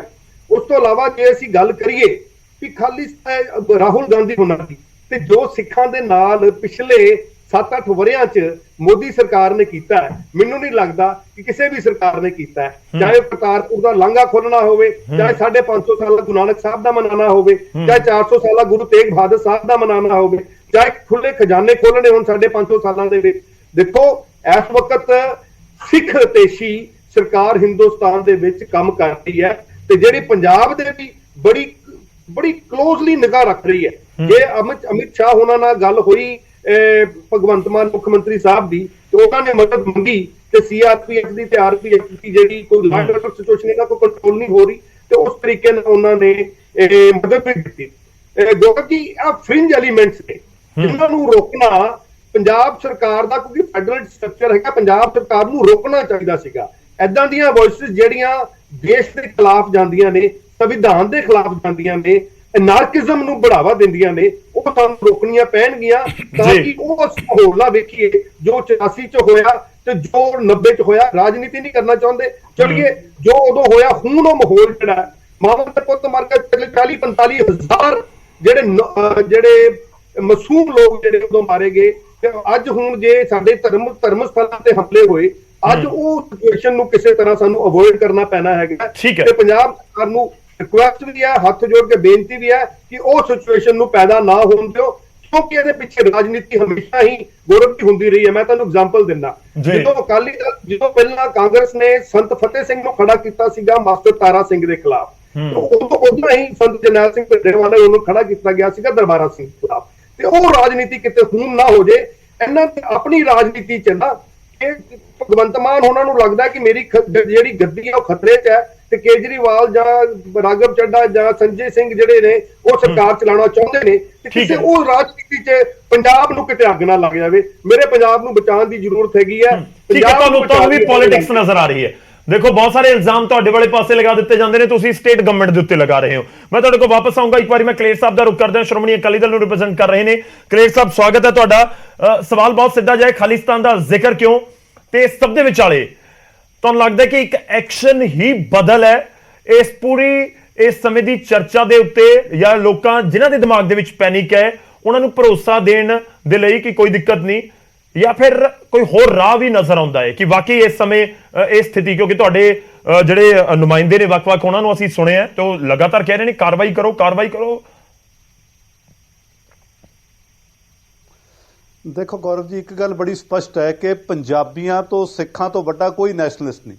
ਦੇਸ਼ ਦੀ ਆਜ਼ਾਦੀ ਦੀ ਲੜਾਈ ਦੇ ਵਿੱਚ ਤੁਸੀਂ ਯੋਗਦਾਨ ਦੇਖੋਗੇ ਤਾਂ ਮੈਨੂੰ ਲੱਗਦਾ 70 ਤੋਂ 80% ਪੰਜਾਬੀਆਂ ਦਾ। ਕਾਲੇ ਪਾਣੀ ਦੀ ਸਜ਼ਾ ਕਿਹਨੇ ਕੱਟੀ? ਪੰਜਾਬੀਆਂ ਨੇ, ਸਿੱਖਾਂ ਨੇ, ਔਰ ਆਪਣੇ ਪਿੰਡੇ ਤੇ ਸਭ ਕੁਝ ਹੰਡਾਇਆ। ਪਰ ਫਿਰ ਵੀ ਪੰਜਾਬੀ ਗਰਵ ਨਾਲ ਕਹਿੰਦਾ ਕਿ ਮੈਂ ਹਿੰਦੁਸਤਾਨ ਦਾ ਪਾਰਟ ਆ ਤਾਂ ਮੈਂ ਹਿੰਦੁਸਤਾਨੀ ਹਾਂ। ਅੱਜ ਪੰਜਾਬ ਦੇ ਵਿੱਚ ਸਾਨੂੰ ਇਹ ਸਮਝਣ ਦੀ ਲੋੜ ਹੈ ਕਿ ਪੰਜਾਬ ਇੱਕ ਬਾਰਡਰ ਸੂਬਾ ਹੈ, ਤਾਂ ਹੀ ਤਰੱਕੀ ਕਰ ਸਕਦਾ ਹੈ ਜਿਹਦੇ ਅਮਨ ਸ਼ਾਂਤੀ ਤੇ ਭਾਈਚਾਰਕ ਸਾਂਝ ਹੈ। ਮੈਂ ਕੋਈ ਪੋਲੀਟੀਕਲ ਟਿੱਪਣੀ ਕਿਸੇ ਤੇ ਨਹੀਂ ਕਰੂੰਗਾ, ਪਰ ਪੰਜਾਬ ਨੂੰ ਜੇ ਤੁਸੀਂ ਪਿਛਲਾ 1 ਸਾਲ ਦਾ ਹਾਲਾਤ ਦੇਖੋਗੇ ਪੰਜਾਬ ਦੇ ਵਿੱਚ ਜੋ ਕੁਝ ਹੋ ਰਿਹਾ ਉਹ ਨਹੀਂ ਹੋਣਾ ਚਾਹੀਦਾ। ਦੇਖੋ, ਮੈਂ ਸੰਘੇੜਾ ਸਾਹਿਬ ਨੂੰ ਕਹੂੰਗਾ ਕਿ ਸੰਘੇੜਾ ਸਾਹਿਬ, ਇਹ ਜੋ ਚੀਜ਼ਾਂ ਹੋ ਰਹੀਆਂ ਨੇ ਇਹ ਨਹੀਂ ਹੋਣੀਆਂ ਚਾਹੀਦੀਆਂ ਸੀ। ਜਿਸ ਤਰੀਕੇ ਦੇ ਨਾਲ ਪੁਲਿਸ ਹੈੱਡਕੁਆਟਰਾਂ ਤੇ ਰਾਕਟ ਲਾਂਚਰ ਵੱਜੇ, ਥਾਣਿਆਂ 'ਚ ਵੱਜੇ, ਕਤਲ ਹੋ ਰਹੇ ਨੇ ਵਪਾਰੀਆਂ ਦੇ, ਖਿਡਾਰੀਆਂ ਦੇ, ਸਿੱਧੂ ਮੂਸੇਵਾਲੇ ਦਾ ਕਤਲ ਹੋਇਆ, ਔਰ ਜੋ ਅਜਨਾਲੇ ਦੀ ਘਟਨਾ ਹੈ। ਦੇਖੋ, ਅਜਨਾਲੇ ਦੀ ਘਟਨਾ ਸਰਕਾਰ ਦਾ ਇੱਕ ਕੰਪਲੀਟ ਸਰੈਂਡਰ ਹੈ। ਅਗਰ ਸਰਕਾਰ ਨੇ ਉੱਥੇ ਇੱਕ ਪਰਚਾ ਦਰਜ ਕੀਤਾ ਤਾਂ ਪਹਿਲਾਂ ਸਰਕਾਰ ਜਵਾਬਦੇਹ ਹੈ ਕਿ ਅਗਰ ਬਾਅਦ 'ਚੋਂ ਪਰਚਾ ਕੈਂਸਲ ਕੀਤਾ ਤਾਂ ਫਿਰ ਝੂਠਾ ਪਰਚਾ ਦਰਜ ਕਿਉਂ ਕੀਤਾ। ਦੂਜੇ ਪਾਸੇ ਉੱਡਾ ਹੀ ਵੱਡਾ ਸਵਾਲ ਅੰਮ੍ਰਿਤਪਾਲ ਤੇ ਹੈ ਕਿ ਗੁਰੂ ਸਾਹਿਬ ਨੂੰ ਇੱਕ ਨਿੱਜੀ ਲੜਾਈ ਦੇ ਵਿੱਚ ਲੈ ਕੇ ਜਾਣਾ, ਇਹ ਕਿੱਥੋਂ ਦੀ ਸਿਆਣਪ ਹੈ? ਗੁਰੂ ਸਾਹਿਬ ਦੀ ਉੱਥੇ ਬੇਅਦਬੀ ਹੋਈ ਹੈ। ਖਾਰਾ ਸਾਹਿਬ ਉਰੇ ਬੈਠੇ, ਮੇਰਾ ਵਕੀਲ ਭਰਾ ਹੈ, ਮੈਂ ਤਾਂ ਖਾਰਾ ਸਾਹਿਬ ਨੂੰ ਪੁੱਛੂ ਵੀ ਜਿੱਥੇ ਗੁਰੂ ਸਾਹਿਬ ਨੂੰ ਲੈ ਕੇ ਜਾਈਦਾ ਉੱਥੇ ਆਪਾਂ ਕਿੰਨਾ ਕੁਝ ਕਰਦੇ ਹਾਂ, ਉੱਥੇ ਆਪਾਂ ਜਗ੍ਹਾ ਸਾਫ਼ ਕਰਦੇ ਹਾਂ। ਤੁਸੀਂ ਦੇਖੋ ਵੀ ਪਾਲਕੀ ਸਾਹਿਬ ਤੇ 5 ਪਿਆਰਿਆਂ ਦੇ ਵਿੱਚ ਹੋਰ ਕੋਈ ਬੰਦਾ ਨਹੀਂ ਹੁੰਦਾ, ਔਰ ਉੱਥੇ ਕਿਸ ਤਰੀਕੇ ਭੀੜ ਸੀ, ਜੋ ਉੱਥੇ ਹੋਇਆ ਮੈਨੂੰ ਲੱਗਦਾ ਮੈਂ ਸ਼ਬਦਾਂ ਦੇ ਵਿੱਚ ਬਿਆਨ ਨਹੀਂ ਕਰ ਸਕਦਾ। ਸੋ ਗੁਰੂ ਸਾਹਿਬ ਨੂੰ ਥਾਣਿਆਂ ਦੇ ਕਬਜ਼ੇ ਤੇ ਲੈ ਕੇ ਜਾਣਾ ਕਿੱਥੋਂ ਦੀ ਸਿਆਣਪ ਹੈ? ਫਿਰ 17 ਪੁਲਿਸ ਵਾਲਿਆਂ ਦੇ ਸਿਰ ਪਾੜੇ ਗਏ, ਸਿਰ ਪਾੜ ਕੇ ਉੱਥੋਂ ਥਾਣੇ ਤੇ ਕਬਜ਼ਾ ਕਰਕੇ ਆਪਣਾ ਬੰਦਾ ਛਡਾਇਆ ਗਿਆ। ਤਾਂ ਆਮ ਆਦਮੀ ਪਾਰਟੀ ਦੀ ਸਰਕਾਰ ਇਹ ਗੱਲ ਦੱਸੇ ਵੀ ਅੱਜ ਇੰਨੇ ਦਿਨ ਬੀਤ ਜਾਣ ਤੋਂ ਬਾਅਦ ਵੀ ਉਹਦੇ ਤੇ ਕਾਰਵਾਈ ਕਿਉਂ ਨਹੀਂ? ਤੁਸੀਂ ਦੇਖੋ ਵੀ ਇਹਨਾਂ ਦਾ ਇਨਵੈਸਟਰ ਸਮਿਟ ਕੱਲਾ, ਜੇ ਉਹ 'ਚ 3-4 ਇੰਡਸਟਰੀਲਿਸਟ ਕੋਈ ਮਾੜੇ ਛੋਟੇ ਆਏ ਵੀ ਸੀ, ਉਹ ਵੀ ਐਸੇ ਗੱਲ ਕਰਕੇ ਉੱਥੇ MOU ਨਹੀਂ ਸਾਈਨ ਕਰਕੇ ਗਏ ਕਿ ਪੰਜਾਬ ਕਿਹੜੇ ਹਾਲਾਤਾਂ 'ਚ ਜਾ ਰਿਹਾ। ਸੋ ਸਾਨੂੰ ਸੋਚਣ ਦੀ ਇੱਕ ਬ੍ਰੌਡਰ ਪਿਕਚਰ ਲੋੜ ਹੈ ਕਿ ਇਹ ਸਾਰੇ ਕਾਸੇ ਦੇ ਵਿੱਚ ਨੁਕਸਾਨ ਸਾਡਾ ਆਪਣਾ ਹੀ ਹੋ ਰਿਹਾ, ਪੰਜਾਬ ਦਾ ਹੀ ਹੋ ਰਿਹਾ। ਅਸੀਂ ਕੀ ਮੈਸੇਜ ਦੇ ਰਹੇ ਹਾਂ ਵਰਲਡ ਨੂੰ, ਅਸੀਂ ਕੀ ਮੈਸੇਜ ਦੇ ਰਹੇ ਹਾਂ ਬਾਕੀ ਹਿੰਦੁਸਤਾਨ ਨੂੰ, ਅਸੀਂ ਕੀ ਮੈਸੇਜ ਦੇ ਰਹੇ ਹਾਂ ਉਹਦੀ ਕਮਿਊਨਿਟੀਜ਼ ਨੂੰ, ਉਹਦੇ ਵਪਾਰੀਆਂ ਨੂੰ। ਜਿਹੜੀ ਸਰਕਾਰ ਆਪਣੇ ਨਾਗਰਿਕਾਂ ਦੀ ਸੁਰੱਖਿਆ ਨਹੀਂ ਕਰ ਸਕਦੀ, ਸਰਕਾਰ ਦਾ ਪਹਿਲਾ ਧਰਮ ਹੁੰਦਾ ਨਾਗਰਿਕਾਂ ਨੂੰ ਸੁਰੱਖਿਆ ਦੇਣਾ, ਤੇ ਅੱਜ ਪੰਜਾਬ ਸਰਕਾਰ ਉਸੇ ਗੱਲ ਦੇ ਉੱਤੇ ਫੇਲ ਹੈ। ਇਹਦੀ ਜਵਾਬਦੇਹੀ ਦੇਣੀ ਪਊਗੀ, ਇਹ ਜਵਾਬਦੇਹੀ ਤੋਂ ਸਰਕਾਰ ਭੱਜ ਨਹੀਂ ਸਕਦੀ। ਸੋ ਗੌਰਵ ਜੀ, ਮੇਰੀ ਤਾਂ ਸਰਕਾਰ ਨੂੰ ਅੱਜ ਵੀ ਬੇਨਤੀ ਹੈ ਕਿ ਜਿਹੜਾ ਸੂਬੇ ਦੇ ਵਿੱਚ ਲਾਅ ਐਂਡ ਆਰਡਰ ਹੈ ਇਹਦੇ ਤੇ ਨੱਥ ਪਾਈ ਜਾਵੇ। ਜਿਸ ਤਰੀਕੇ ਦੇ ਨਾਲ ਗੁਰੂ ਸਾਹਿਬ ਨੂੰ ਇੱਕ ਨਿੱਜੀ ਲੜਾਈ ਲਈ ਵਰਤਿਆ ਗਿਆ, ਉਹ ਤੇ ਐਕਸ਼ਨ ਅੱਜ ਤੱਕ ਕਿਉਂ ਨਹੀਂ ਹੋ ਰਿਹਾ? ਐਕਸ਼ਨ ਲੈਣਾ ਚਾਹੀਦਾ ਸੀ। ਔਰ ਜਿਹੜੇ ਵੀ ਉਸ ਗੱਲ ਦੇ ਦੋਖੀ ਨੇ, ਦੇਖੋ ਅਗਰ ਪੁਲਿਸ ਵਾਲੇ ਨੇ ਗਲਤ ਪਰਚਾ ਕੀਤਾ, ਪੁਲਿਸ ਵਾਲਿਆਂ ਤੇ ਵੀ ਕਾਰਵਾਈ ਕਰੋ, ਪਰ ਜੇ ਕਿਸੇ ਨੇ ਲਾਅ ਐਂਡ ਆਰਡਰ ਨੂੰ ਆਪਣੇ ਹੱਥ ਦੇ ਵਿੱਚ ਲਿਆ ਹੈ, ਜੇ ਸਾਡੇ ਪੁਲਿਸ ਵਾਲੇ ਜ਼ਖਮੀ ਹੋਏ ਉਹ ਵੀ ਸਾਡੇ ਪੰਜਾਬੀ ਨੇ, ਜਿਨ੍ਹਾਂ ਦੇ ਸਿਰ ਪਾਟੇ ਨੇ ਉਹ ਵੀ ਪੰਜਾਬੀ ਨੇ ਡਿਊਟੀ ਦੇ ਦੌਰਾਨ। ਸੋ ਕਾਰਵਾਈ ਕਿਉਂ ਨਹੀਂ ਕਰ ਰਹੀ ਮਾਨ ਸਰਕਾਰ? ਇਹਦੇ ਬਾਰੇ ਮਾਨ ਸਰਕਾਰ ਲੋਕਾਂ ਨੂੰ ਚਾਨਣਾ ਪਾਵੇ। ਠੀਕ ਹੈ, ਮੈਂ ਤੁਹਾਡੇ ਦੋਵੇਂ ਗੱਲਾਂ ਦਾ ਜਵਾਬ ਲਾਉਂਗਾ। ਪਹਿਲਾਂ ਮੈਂ ਸੰਘੇੜਾ ਸਾਹਿਬ ਦਾ ਰੁਖ ਕਰਦਾ। ਸੰਘੇੜਾ ਸਾਹਿਬ, ਬਹੁਤ ਸਾਰੇ ਇਲਜ਼ਾਮਾਂ ਦੇ ਵਿਚਾਲੇ ਲੋਕ ਇਹੀ ਪੁੱਛ ਰਹੇ ਨੇ ਕਿ ਕਾਰਵਾਈ ਹੋਵੇਗੀ ਵੀ ਕਿ ਨਹੀਂ, ਕਾਰਵਾਈ ਦਾ ਕੋਈ ਮਨ ਬਣਾ ਰਹੀ ਹੈ ਸਰਕਾਰ ਕਿ ਨਹੀਂ? ਜੇ ਨਹੀਂ ਹੋਏਗੀ ਤਾਂ ਉਹ ਵੀ ਕਲੀਅਰ ਕਰ ਦਿਓ ਕਿ ਠੀਕ ਹੈ, ਅਸੀਂ ਚਾਹੁੰਦੇ ਹਾਂ ਕਿ ਇਹ ਚੀਜ਼ਾਂ ਨਾ ਹੋਣ, ਤਾਂ ਉਸ ਤੋਂ ਬਾਅਦ ਅਸੀਂ ਕਾਰਵਾਈ ਨਹੀਂ ਕਰ ਰਹੇ। ਗੌਰਵ ਜੀ, ਪਹਿਲੀ ਗੱਲ ਤਾਂ ਇੱਕ ਸਾਜ਼ਿਸ਼ ਤਹਿਤ ਗੁਰੂ ਗ੍ਰੰਥ ਸਾਹਿਬ ਨੂੰ, ਗੁਰੂ ਸਾਹਿਬ ਨੂੰ ਢਾਲ ਬਣਾ ਕੇ ਥਾਣੇ ਤੇ ਹਮਲਾ ਕੀਤਾ ਗਿਆ। ਉਹ ਇੱਕ ਬਹੁਤ ਵੱਡੀ ਸਾਜ਼ਿਸ਼ ਸੀਗੀ ਜਿਹਨੂੰ ਸਫਲ ਨਹੀਂ ਹੋਣ ਦਿੱਤਾ ਗਿਆ। ਕਿਸ ਨੇ ਬਣਾਇਆ ਸਰ ਢਾਲ? ਅੰਮ੍ਰਿਤਪਾਲ ਨੇ। ਆਫੀਸਰਸ ਦੀ ਸਿਆਣਪ ਨਾਲ ਸਾਰੇ ਪੰਜਾਬ ਦੇ, ਸਾਰੇ ਵਰਲਡ ਦੇ ਸਾਹਮਣੇ ਬੇਅਦਬੀ ਦਾ ਪਰਚਾ ਦਰਜ ਕਰੋ ਨਾ ਸਰ। ਸਾਰੇ ਮੈਂ ਤੁਹਾਨੂੰ ਉਹੀ ਕਹਿ ਰਿਹਾ ਨਾ, 295 ਲਗਾਓ। ਮੈਂ ਤੁਹਾਨੂੰ ਉਹੀ ਦੱਸ ਰਿਹਾ ਨਾ ਗੌਰਵ ਸਾਹਿਬ। ਤੇ ਬਾਕੀ ਪੁਲਿਸ ਕਰਮੀਆਂ ਦੇ ਸਿਰ ਵੀ ਪਾਟਿਆ, ਹਮਲਾ ਹੋਇਆ, ਉਹਨਾਂ 'ਚ ਸਿੱਖ ਵੀ ਹੈਗੇ ਆ, ਪੰਜਾਬੀ ਵੀ ਹੈਗੇ ਆ। ਇਹ ਓਵਰਆਲ ਜਿਹੜੀ ਸਾਜ਼ਿਸ਼ ਹੈ, ਇਹ ਪੰਜਾਬੀਆਂ ਤੇ ਹਮਲਾ ਆ, ਪੰਜਾਬ ਨੂੰ ਡੀਸਟੇਬਲਾਈਜ਼ ਕਰਨ ਦੀ ਗੱਲ ਹੈ। ਇੱਕ ਸਾਜ਼ਿਸ਼ ਤਹਿਤ ਕੀਤਾ ਗਿਆ ਆ। ਉਹ ਜਿਹੜਾ ਆ ਉਹ ਸੀਨੀਅਰ ਪੁਲਿਸ ਅਫੀਸ਼ੀਅਲ ਤੇ ਪੁਲਿਸ ਅਫੀਸ਼ੀਅਲ ਦੀ ਸਮਝਦਾਰੀ ਨਾਲ ਉਸ ਗੱਲ ਨੂੰ ਟਾਲਿਆ ਗਿਆ। ਸਾਜ਼ਿਸ਼ ਮੁਕੰਮਲ ਤੌਰ ਤੇ ਸਫਲ ਨਹੀਂ ਹੋ ਸਕੀ। ਇਹ ਤਾਂ ਖਾਰਾ ਸਾਹਿਬ ਨੂੰ ਪੁੱਛੋ ਨਾ, ਐਡਵੋਕੇਟ ਵੀ ਨੇ, ਕਿ ਉਹਨਾਂ ਨੇ ਇਸ ਤਰ੍ਹਾਂ ਕਿਉਂ ਕੀਤਾ, ਗੁਰੂ ਗ੍ਰੰਥ ਸਾਹਿਬ ਨੂੰ ਢਾਲ ਕਿਉਂ ਬਣਾਇਆ? ਹਾਂਜੀ, ਇਹ ਕਿੱਥੇ ਲਿਖਿਆ ਹੋਇਆ? ਇਹ ਕਿਹੜੀ ਪੰਜਾਬੀਅਤ ਜਾਂ ਸਿੱਖੀ 'ਚ ਇਹ ਕਿੱਥੇ ਲਿਖਿਆ ਹੋਇਆ ਕਿ ਪੁਲਿਸ ਤੇ ਤੁਸੀਂ ਹਮਲਾ ਕਰੋ ਥਾਣੇ ਦੇ ਵਿੱਚ? ਜਿਸ ਤਰ੍ਹਾਂ ਸ਼੍ਰੋਮਣੀ ਅਕਾਲੀ ਦਲ ਦੇ ਨੁਮਾਇੰਦੇ ਨੇ ਵੀ ਕਿਹਾ ਕਿ ਇਸ ਤਰ੍ਹਾਂ ਤੁਸੀਂ ਗੁਰੂ ਗ੍ਰੰਥ ਸਾਹਿਬ ਜੀ ਨੂੰ ਲੈ ਕੇ ਜਾਓ, ਠੀਕ ਹੈ ਨਾ? ਤੇ ਬਾਕੀ ਅਸੀਂ ਸਪਸ਼ਟ ਕਹਿ ਰਹੇ ਹਾਂ, ਮੈਂ ਉਹੀ ਕਹਿੰਦਾ ਗੌਰਵ ਜੀ, ਜਿਹੜੀ ਕਾਰਵਾਈ ਹੋਏਗੀ। ਨਹੀਂ, ਅੰਮ੍ਰਿਤਪਾਲ ਪਿੱਛੇ ਦੂਜੀਆਂ ਪੋਲੀਟੀਕਲ ਪਾਰਟੀਆਂ ਨੇ, ਜੇ ਤੁਹਾਨੂੰ ਇਹ ਲੱਗਦਾ ਹੈ ਮੈਂ ਗੌਰਵ ਜੀ ਦੱਸ ਰਿਹਾ ਹਾਂ, ਇੰਨਾ ਸੰਜੀਦਾ ਮਸਲਾ ਆ। ਇਹਦੇ ਵਿੱਚ ਕਲੀਅਰ ਕੱਟ ਮੁੱਖ ਮੰਤਰੀ ਸਾਹਿਬ ਨੇ ਵੀ ਕਲੀਅਰ ਕਹਿਤਾ ਹੈ, ਡੀਜੀਪੀ ਸਾਹਿਬ ਨੇ ਵੀ ਕਲੀਅਰ ਕਹਿਤਾ ਹੈ, ਕਾਰਵਾਈ ਹੋਵੇਗੀ। ਅਮਨ ਸ਼ਾਂਤੀ ਬਿਲਕੁਲ ਭੰਗ ਨਹੀਂ ਹੋਣ ਦਿੱਤੀ ਜਾਵੇਗੀ। ਜਿਹੜੇ ਦੋਸ਼ੀ ਪਾਏ ਜਾ ਰਹੇ ਆ ਉਹਨਾਂ ਤੇ ਕਾਰਵਾਈ ਹੋਏਗੀ। ਪਰ ਇਸ ਤਰ੍ਹਾਂ ਮੀਡੀਆ ਟ੍ਰਾਇਲ ਜਾਂ ਕੋਈ ਜਿਹੜੇ ਵਿਰੋਧੀ ਆ ਜਾਂ ਵਿਰੋਧੀ ਪਾਰਟੀਆਂ, ਠੀਕ ਆ, ਉਹਨਾਂ ਦਾ ਮਸਲਾ ਚੁੱਕਣਾ ਉਹਨਾਂ ਦਾ ਫਰਜ਼ ਹੈ, ਸਤਿਕਾਰ ਕਰਦੇ ਆ ਉਹਨਾਂ ਦੇ ਵਿਚਾਰ ਦਾ, ਪਰ ਇਦਾਂ ਨਹੀਂ ਨਾ ਵੀ ਤੁਸੀਂ ਇੱਕਦਮ ਦਬਾ ਜਾ ਕਰਕੇ ਵੀ ਹੁਣੇ ਹੀ ਕਰੋ ਤੇ ਹੁਣੇ ਹੀ 8-10 ਦਿਨ ਹੋ ਗਏ ਸਰ। ਆਮ ਤੌਰ ਤੇ ਸੰਘੇੜਾ ਸਾਹਿਬ ਦੇਖੋ ਲੋਕ ਕਿਉਂ ਇਹ ਗੱਲ ਕਰ ਰਹੇ ਨੇ। ਨਹੀਂ, ਤੁਸੀਂ ਇਸ ਗੱਲ ਨੂੰ ਮੰਨੋਗੇ ਕਿ ਜੇਕਰ ਕਿਸੇ ਐਸਪੀ ਦਾ ਕਿਸੇ ਨੇ ਸਿਰ ਪਾੜਿਆ ਹੋਵੇ ਨਾ, ਤੁਸੀਂ ਸੋਚ ਕੇ ਦੇਖੋ ਇੱਕ ਵਾਰੀ, ਐਸਪੀ ਨੂੰ ਜੇ ਓਏ ਵੀ ਕਿਹਾ ਹੋਵੇ, ਮੈਂ ਇੱਕ ਦਿਨ ਪਹਿਲਾਂ ਵੀ ਜ਼ਿਕਰ ਕਰ ਰਿਹਾ ਸੀ, ਜਿਹੜੇ ਇਸ ਸਮੇਂ ਆਈਪੀਐਸ ਅਧਿਕਾਰੀ ਵੀ ਸਾਨੂੰ ਸੁਣ ਰਹੇ ਹੋਣਗੇ, ਇਸ ਗੱਲ ਦੇ ਨਾਲ ਇਤਫਾਕ ਰੱਖਦੇ ਹੋਣਗੇ ਕਿ ਜੇ ਕਿਸੇ ਐਸਪੀ ਨੂੰ ਓਏ ਵੀ ਕਿਹਾ ਹੋਵੇ ਨਾ, ਸਿਰ ਪਾੜਨ ਦੀ ਤਾਂ ਬਹੁਤ ਦੂਰ ਦੀ ਗੱਲ ਹੈ। ਜੇ ਕਿਸੇ ਨੂੰ ਓਏ ਵੀ ਕਿਹਾ ਹੋਵੇ ਤਾਂ ਉਸ ਸ਼ਖਸ ਦਾ ਹਸ਼ਰ ਕੀ ਹੁੰਦਾ ਅਸੀਂ ਅੰਦਾਜ਼ਾ ਲਗਾ ਸਕਦੇ ਹਾਂ। ਹੁੰਦਾ ਬੇਸ਼ੱਕ ਕਾਨੂੰਨ ਦੇ ਮੁਤਾਬਿਕ ਹੈ, ਪਰ ਸਭ ਕੁਝ ਹੁੰਦਾ। ਜੇ 10 ਦਿਨ ਹੋ ਗਏ, 8 ਦਿਨ ਹੋ ਗਏ, ਤਾਂ ਹੀ ਵਿਰੋਧੀ ਤੁਹਾਡੇ ਸਵਾਲ ਪੁੱਛ ਰਹੇ। ਗੌਰਵ ਜੀ, ਇਹ ਇੱਕ ਮਹਿਜ ਸਿਰ ਪਾੜਨ ਦੀ ਹੋਈ ਸਾਜ਼ਿਸ਼ ਨਹੀਂ ਸੀਗੀ। ਉੱਥੇ ਜਿਹੜੇ ਪੁਲਿਸ ਕਰਮੀਆਂ ਨੇ, ਉੱਥੇ ਮੌਕੇ ਤੇ ਵੀ ਕੋਈ ਭੜਕ ਸਕਦਾ ਸੀ, ਕਿਉਂ ਨਹੀਂ ਭੜਕੇ? ਕਿਉਂਕਿ ਪਤਾ ਲੱਗ ਗਿਆ ਕਿ ਸਾਜ਼ਿਸ਼ ਬਹੁਤ ਵੱਡੀ ਹੈ। ਸਰ, ਉਹਨਾਂ ਨੂੰ ਸਾਰੇ ਕ੍ਰੈਡਿਟ ਦੇ ਰਹੇ ਨੇ ਕਿ ਉਹਨਾਂ ਨੇ ਬਹੁਤ ਮਾਣ ਸਤਿਕਾਰ ਕੀਤਾ, ਗੁਰੂ ਸਾਹਿਬ ਦੀ ਹਾਜ਼ਰੀ ਸੀ ਉੱਥੇ। ਚਲੋ ਮੈਂ ਇੱਕ ਵਾਰੀ ਖਰਾ ਸਾਹਿਬ ਦਾ ਰਿਐਕਸ਼ਨ ਉਹੀ ਕਹਿ ਰਿਹਾ ਨਾ, ਹੋਵੇਗੀ ਕਾਰਵਾਈ। ਮੈਂ ਬੜੀ ਜ਼ਿੰਮੇਵਾਰੀ ਨਾਲ ਕਹਿ ਰਿਹਾ, ਕਾਰਵਾਈ ਹੋਵੇਗੀ। ਸਰਕਾਰ ਨੇ ਇਹਦਾ ਬੜਾ ਸੀਰੀਅਸ ਨੋਟਿਸ ਲਿਆ ਆ, ਡੀਜੀਪੀ ਸਾਹਿਬ ਨੇ ਇਹਦਾ ਸੀਰੀਅਸ ਨੋਟਿਸ ਲਿਆ ਆ, ਪੰਜਾਬੀਆਂ ਨੇ ਇਹਦਾ ਸੀਰੀਅਸ ਨੋਟਿਸ ਲਿਆ। ਔਰ ਮੈਂ ਰਾਦਰ ਇਹ ਵੀ ਕਹੂੰਗਾ ਕਿ ਵਿਰੋਧੀ ਪਾਰਟੀਆਂ ਚੋਂ ਵੀ ਕਾਫੀ ਲੀਡਰਾਂ ਨੇ ਇਹਦਾ ਸੀਰੀਅਸ ਨੋਟਿਸ ਲਿਆ ਹੈ, ਨਿੰਦਾ ਕੀਤੀ ਹੈ ਗੁਰੂ ਗ੍ਰੰਥ ਸਾਹਿਬ ਨੂੰ ਢਾਲ ਬਣਾਉਣ ਦੀ, ਔਰ ਕਾਰਵਾਈ ਅਵਸ਼ ਹੋਈ। ਠੀਕ ਹੈ, ਮੈਂ ਖਾਰਾ ਸਾਹਿਬ ਦਾ ਰਿਐਕਸ਼ਨ ਲੈ ਲਵਾਂ। ਸਾਡੇ ਨਾਲ ਵਾਰਿਸ ਪੰਜਾਬ ਦੇ ਜਥੇਬੰਦੀ ਤੋਂ ਜੁੜੇ ਹੋਏ ਨੇ। ਖਾਰਾ ਸਾਹਿਬ, ਤੁਸੀਂ ਜ਼ਿਕਰ ਕਰ ਰਹੇ ਸੀ ਕਿ ਅੰਮ੍ਰਿਤਪਾਲ ਦੇ ਉੱਤੇ 2000 ਰੁਪਏ ਦਾ ਕੇਸ ਪਾ ਦਿੱਤਾ। ਦੇਖੋ, ਸੁਣਨ ਨੂੰ ਸਾਰਿਆਂ ਨੂੰ ਲੱਗ ਰਿਹਾ ਕਿ ਨਹੀਂ, ਇਹ ਤਾਂ ਪੋਸੀਬਿਲਿਟੀ ਨਹੀਂ ਕਿ ਜਿਸ ਸ਼ਖਸ ਦੇ ਕੋਲ ਇਸ ਸਮੇਂ 1 ਕਰੋੜ ਤੋਂ ਜ਼ਿਆਦਾ ਦੀ ਗੱਡੀ ਹੋਵੇ, ਕੋਈ 2000 ਰੁਪਏ ਥੋੜੀ ਖੋਏਗਾ ਕਿਸੇ ਤੋਂ। ਸਹਿਮਤ ਆ ਤੁਹਾਡੇ ਨਾਲ, ਪਰ ਤੁਸੀਂ ਤਾਂ ਖੁਦ ਵਕੀਲ ਹੋ, ਕਾਨੂੰਨ ਸਭ ਕੁਝ ਜਾਣਦੇ ਹੋ। ਨਹੀਂ ਸਰ, ਗੱਲ ਇਹ ਤਾਂ ਜੋ ਵੀ ਸਾਡੀ ਜਥੇਬੰਦੀ ਨੇ ਕੀਤਾ ਸਾਰਾ ਕਾਨੂੰਨ ਦੇ ਦਾਇਰੇ 'ਚ ਰਹਿ ਕੇ ਉਹਨਾਂ ਨੂੰ ਆਖਿਆ ਸੀ, ਰਿਕੁਐਸਟ ਕੀਤੀ ਸੀ 19 ਤਰੀਕ ਤੋਂ ਪਹਿਲਾਂ। ਜਦੋਂ ਸਰ, ਪਰਚਾ ਆਮ ਪਾਇਆ ਆਦਮੀ ਪਾਰਟੀ ਕਹਿੰਦੀ ਹੈ ਕਿ ਸਾਜ਼ਿਸ਼ ਸੀ ਉੱਥੇ। ਅਕਾਲੀ ਦਲ ਕਹਿੰਦਾ ਕਿ ਪੰਜ ਪਿਆਰਿਆਂ ਤੇ ਪਾਲਕੀ ਸਾਹਿਬ ਦੇ ਵਿਚਾਲੇ ਕੋਈ ਨਹੀਂ ਹੁੰਦਾ, ਭੀੜ ਦੇ ਵਿੱਚ ਕਿਸੇ ਮਰਿਆਦਾ ਦਾ ਧਿਆਨ ਨਹੀਂ ਰੱਖਿਆ ਗਿਆ। ਤੁਹਾਡਾ 2000 ਰੁਪਏ ਵਾਲਾ ਪਰਚੇ ਦਾ ਪੂਰਾ ਮਾਮਲਾ ਤੁਸੀਂ ਝੂਠਾ ਕਹਿ ਰਹੇ ਹੋ, ਇੱਕ ਸੈਕਿੰਡ ਦੇ ਲਈ ਮੰਨ ਵੀ ਲਈ, ਉਹ ਵੀ ਜਾਂਚ ਦਾ ਵਿਸ਼ਾ ਹੈ, ਤਾਂ ਫਿਰ ਵੀ ਤੁਸੀਂ ਜਸਟੀਫਾਈ ਕਰ ਸਕੋਗੇ ਜੋ ਕੁਝ ਉੱਥੇ ਹੋਇਆ। ਉਹਦੇ ਨਾਲ ਗੁਰੂ ਗ੍ਰੰਥ ਸਾਹਿਬ ਨੂੰ ਢਾਲ ਬਣਾਉਣ ਦੀ ਇਜਾਜ਼ਤ ਮਿਲ ਗਈ ਤੁਹਾਨੂੰ, ਲੋਕਾਂ ਦੇ ਸਿਰ ਪਾੜਨ ਦੀ ਇਜਾਜ਼ਤ ਮਿਲ ਗਈ ਤੁਹਾਨੂੰ, ਤੁਸੀਂ ਵਕੀਲ ਹੋ, ਉਸ ਹਿਸਾਬ ਨਾਲ ਗੱਲ ਕਰੋ ਨਾ। ਮੈਂ ਬੋਲ ਰਿਹਾ, ਮੈਨੂੰ ਬੋਲਣ ਦਿਓ ਇੱਕ ਮਿੰਟ ਪਲੀਜ਼ ਤੁਸੀਂ ਆਪਣੀ ਗੱਲ ਰੱਖੋ। ਦੇਖੋ ਜੀ, ਆ ਜਿਹੜੇ ਅਕਾਲੀ ਦਲ ਕੁਲੀ ਦਲ ਕੋਈ ਨਹੀਂ, ਇਹ ਬਾਦਲ ਦਲੀਏ ਨੇ ਜਿਨ੍ਹਾਂ ਨੇ ਗੁਰੂ ਗੋਬਿੰਦ ਸਿੰਘ ਮਹਾਰਾਜ ਦੀ ਬੇਅਦਬੀ ਕਰਾਈ।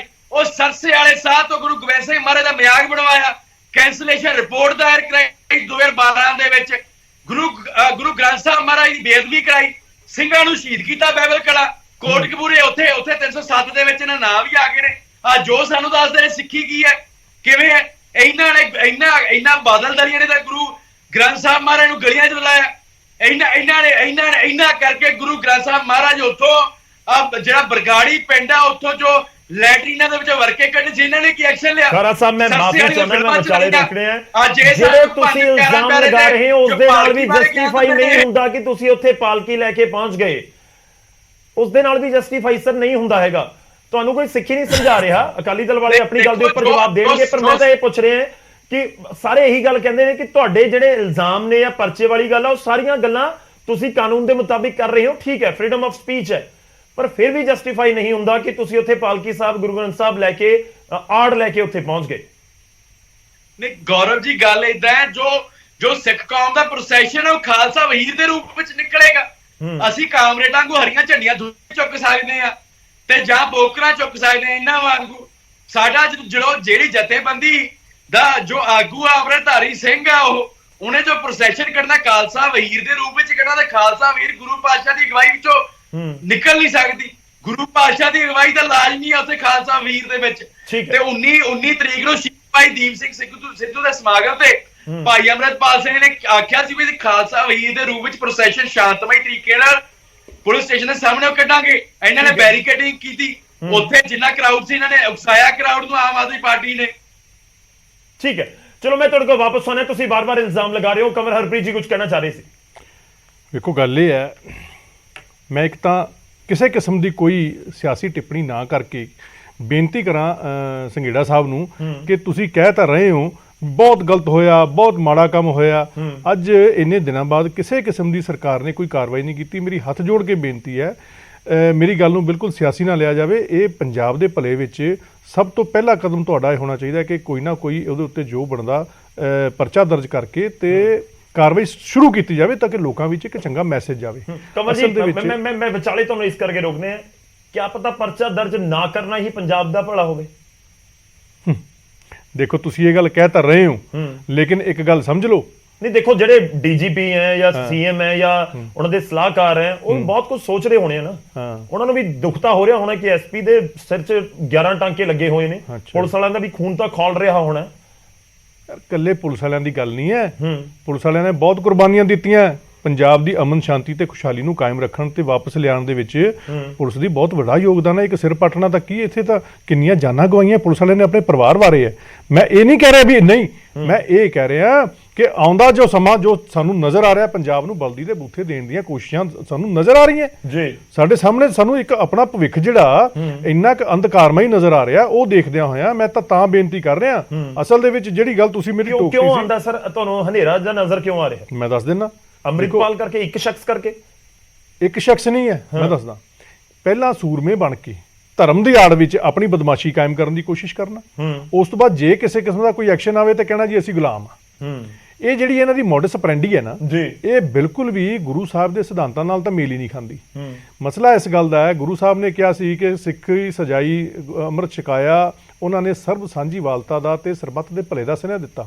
ਇਹ ਲੋਕਾਂ ਨੂੰ ਇੱਕ ਵੱਖਰੀ ਕਿਸਮ ਦੀ ਐਡਿਕਸ਼ਨ ਜਿਹੜੀ ਉਹਨਾਂ 'ਚ ਪੈਦਾ ਕਰ ਰਹੇ ਆ, ਜਿਹੜੀ ਕਿ ਐਕਸਟ੍ਰੀਮਿਸਟ ਤੇ ਸੈਪਰੇਟਿਸਟ ਸੋਚ ਜਿਹੜੀ ਹੈ ਉਹਨਾਂ ਦੇ ਵਿੱਚ ਇੰਡਲਜ ਕੀਤੀ ਜਾ ਰਹੀ ਹੈ ਅੰਮ੍ਰਿਤਪਾਨ ਦੇ ਨਾਂ ਤੇ। ਅੰਮ੍ਰਿਤਪਾਨ ਵਰਗਾ ਪਵਿੱਤਰ ਕੰਮ ਜਿਹੜਾ ਉਸ ਨੂੰ ਯੂਜ਼ ਕਿਸ ਲਈ ਕੀਤਾ ਜਾ ਰਿਹਾ? ਸਭ ਤੋਂ ਵੱਡੀ ਗੱਲ, ਕਾਂਗਰਸ ਪਾਰਟੀ ਦੇ ਮੈਂ ਸਟੈਂਡ ਦੀ ਗੱਲ ਕਰਾਂ, ਕਾਂਗਰਸ ਪਾਰਟੀ ਨੇ ਬਿਲਕੁਲ ਆਪਣਾ ਸਟੈਂਡ ਇਸ ਤੇ ਸਪਸ਼ਟ ਕੀਤਾ ਹੈ।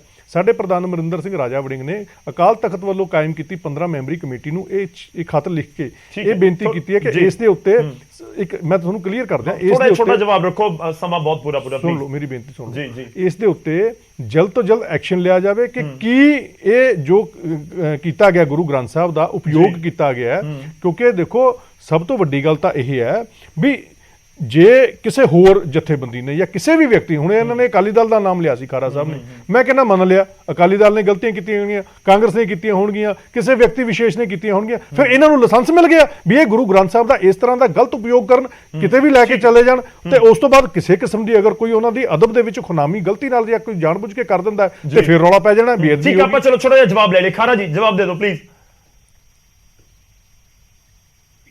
ਕਿਸ ਚੀਜ਼ ਦਾ? ਦੇਖੋ ਜੀ, ਮੈਂ ਕਿਸ ਚੀਜ਼ ਦਾ ਜਵਾਬ ਜੀ? ਨਹੀਂ, ਉਹ ਕਹਿੰਦੇ ਆ ਕਿ ਚਲੋ ਗਲਤੀ ਕਿਸੇ ਤੋਂ ਹੋਗੀ, ਕਿ ਠੀਕ ਹੈ ਤੁਸੀਂ ਸਰਕਾਰਾਂ ਦੇ ਉੱਤੇ ਇਲਜ਼ਾਮ ਲਗਾ ਰਹੇ ਹੋ ਕਿ ਠੀਕ ਹੈ ਤੁਸੀਂ ਉਹ ਗਲਤੀਆਂ ਹੋ ਗਈਆਂ, ਚਾਹੇ ਅਕਾਲੀ ਦਲ ਦਾ ਉਹਨਾਂ ਨੇ ਜ਼ਿਕਰ ਕੀਤਾ ਕਿ ਕਾਂਗਰਸ ਦਾ ਜਾਂ ਕਿਸੇ ਹੋਰ ਪਾਰਟੀ ਦਾ, ਕਿਸੇ ਹੋਰ ਸ਼ਖਸ ਦਾ। ਜੋ ਮੈਂ ਸਵਾਲ ਕਰ ਰਿਹਾ ਸੀ ਕਿ ਉਹ ਫਿਰ ਵੀ ਜਸਟੀਫਾਈ ਨਹੀਂ ਹੋ ਰਿਹਾ, ਉਹ ਵਾਰ-ਵਾਰ ਸਾਰੇ ਇਹੀ ਪੁੱਛੀ ਜਾਂਦੇ ਨੇ। ਨਹੀਂ ਦੇਖੋ, ਮੇਰੇ ਹਿਸਾਬ ਨਾਲ ਜਿੰਨੀਆਂ ਪਾਰਟੀਆਂ ਦੇ ਨੁਮਾਇੰਦੇ ਇੱਥੇ ਬੈਠੇ ਨੇ, ਉਹਨਾਂ ਸਿੱਖ ਕੌਮ ਦਾ ਨਾਂ ਤਾਂ ਇਤਿਹਾਸ ਪੜਿਆ ਤੇ ਨਾ ਹੀ ਸਿੱਖ ਕੌਮ ਦਾ ਕੋਈ ਹੋਰ ਲਿਟਰੇਚਰ ਪੜਿਆ। ਇਹਨਾਂ ਨੂੰ ਪਤਾ ਹੀ ਨਹੀਂ ਵੀ ਅਸੀਂ ਜੋ ਜਥੇਬੰਦੀ ਨੇ ਕੱਢੀ ਸੀ ਉਹ ਖਾਲਸਾ ਵਹੀਰ ਸੀ। ਖਾਲਸਾ ਵਹੀਰ ਦੇ ਵਿੱਚ ਅਗਵਾਈ ਤਾਂ ਗੁਰੂ ਗ੍ਰੰਥ ਸਾਹਿਬ ਮਹਾਰਾਜ ਦੀ ਹੋਊਗੀ। ਅਸੀਂ ਇਹ ਤੁਹਾਨੂੰ ਕੌਣ ਕਹਿੰਦਾ? ਆਪਣਾ ਨਾਂ ਚਮਕਾਉਣ ਲਈ ਤੁਸੀਂ ਗੁਰੂ ਗ੍ਰੰਥ ਸਾਹਿਬ ਦਾ ਮਿਸਯੂਜ਼ ਕਰ ਰਹੇ ਹੋ। ਤੁਹਾਨੂੰ ਕੌਣ ਕਹਿੰਦਾ? ਖਾਲਸਾ ਵਹੀਰ ਦੇ ਵਿੱਚ ਅਗਵਾਈ ਜਿਹੜੀ ਗੁਰੂ ਗ੍ਰੰਥ ਸਾਹਿਬ ਦੀ ਕਿੱਥੇ ਲਿਖਿਆ ਦੱਸੋ? ਉਹ ਤੁਸੀਂ ਕੌਣ ਹੋ? ਤੁਹਾਨੂੰ ਕਿਹਨੇ ਵਾਰਿਸ ਪੰਜਾਬ ਦਾ ਗਰਦਾਨਿਆ? Who are you? ਤੁਸੀਂ ਲੋਕ ਕੌਣ ਹੋ ਜਿਹੜੇ ਖਾਲਸਾ ਵਹੀਰ ਕੱਢਣ ਦੇ? ਤੁਸੀਂ ਕਿੱਥੋਂ ਹੱਕਦਾਰ ਆ ਗਏ? ਕੌਣ ਹੋ ਤੁਸੀਂ? ਤੁਹਾਡਾ ਕੀ ਇਤਿਹਾਸ ਹੈ? ਦੱਸੋ ਨਾ, ਤੁਹਾਡੀ ਕੀ ਬੈਕਗ੍ਰਾਉਂਡ ਹੈ? ਤੁਸੀਂ ਕੀਤਾ ਕੀ ਹੈ ਪੰਜਾਬ ਲਈ ਅੱਜ ਤੱਕ?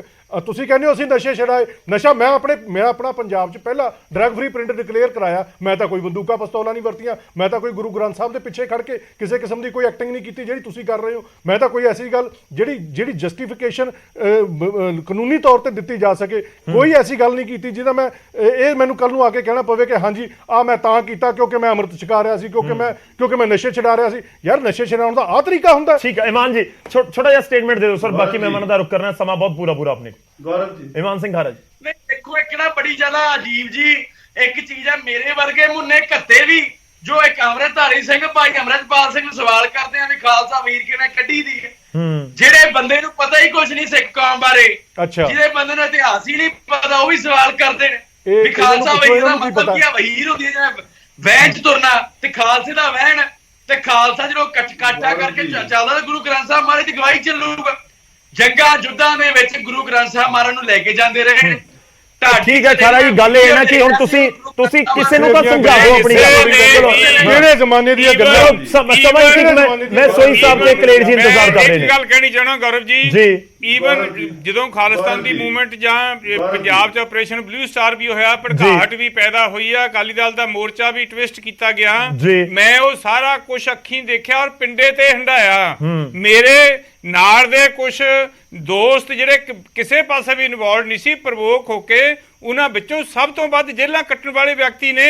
ਮੈਂ ਤਾਂ ਇਹ ਕਹਿਣਾ ਵੀ ਕਿਸੇ ਵੀ ਸਿੱਖ ਨੇ ਉਸ ਮੂਵਮੈਂਟ ਦੌਰਾਨ ਵੀ, ਪਹਿਲਾਂ ਜਦੋਂ ਭੜਕਾਹਟ ਪੈਦਾ ਕੀਤੀ ਜਾ ਰਹੀ ਸੀ, ਕਿਸੇ ਵੀ ਸਿੱਖ ਆਗੂ ਨੇ, ਈਵਨ ਸੰਤ ਜਰਨੈਲ ਸਿੰਘ ਭਿੰਡਰਾਂ ਵਾਲਿਆਂ ਨੇ ਵੀ ਕੇਸ ਦਰਜ ਹੋਣ ਤੇ ਗ੍ਰੰਥ ਸਾਹਿਬ ਨੂੰ ਢਾਲ ਨਹੀਂ ਬਣਾਇਆ, ਗੁਰੂ ਗ੍ਰੰਥ ਸਾਹਿਬ ਨੂੰ, ਤੇ ਕਿਸੇ ਵੀ ਪੁਲਿਸ ਵਾਲੇ ਦਾ ਸਿਰ ਨਹੀਂ ਪਾੜਿਆ। ਜੇ ਕਿਸੇ ਮੁੰਡਿਆਂ ਦੇ ਕਤਲ ਹੋਏ ਆ ਜਾਂ ਕੋਈ ਪ੍ਰੋਵੋਕੇਸ਼ਨ ਪੈਦਾ ਕੀਤੀ ਆ, ਉਹਦਾ ਬਦਲਾ ਲੈਣ ਜ਼ਰੂਰ ਨੌਜਵਾਨ ਨਿਕਲੇ ਆ, ਪਰ ਕਿਸੇ ਨੇ ਇਸ ਕਰਕੇ ਢਾਲ ਨਹੀਂ ਬਣਾਇਆ।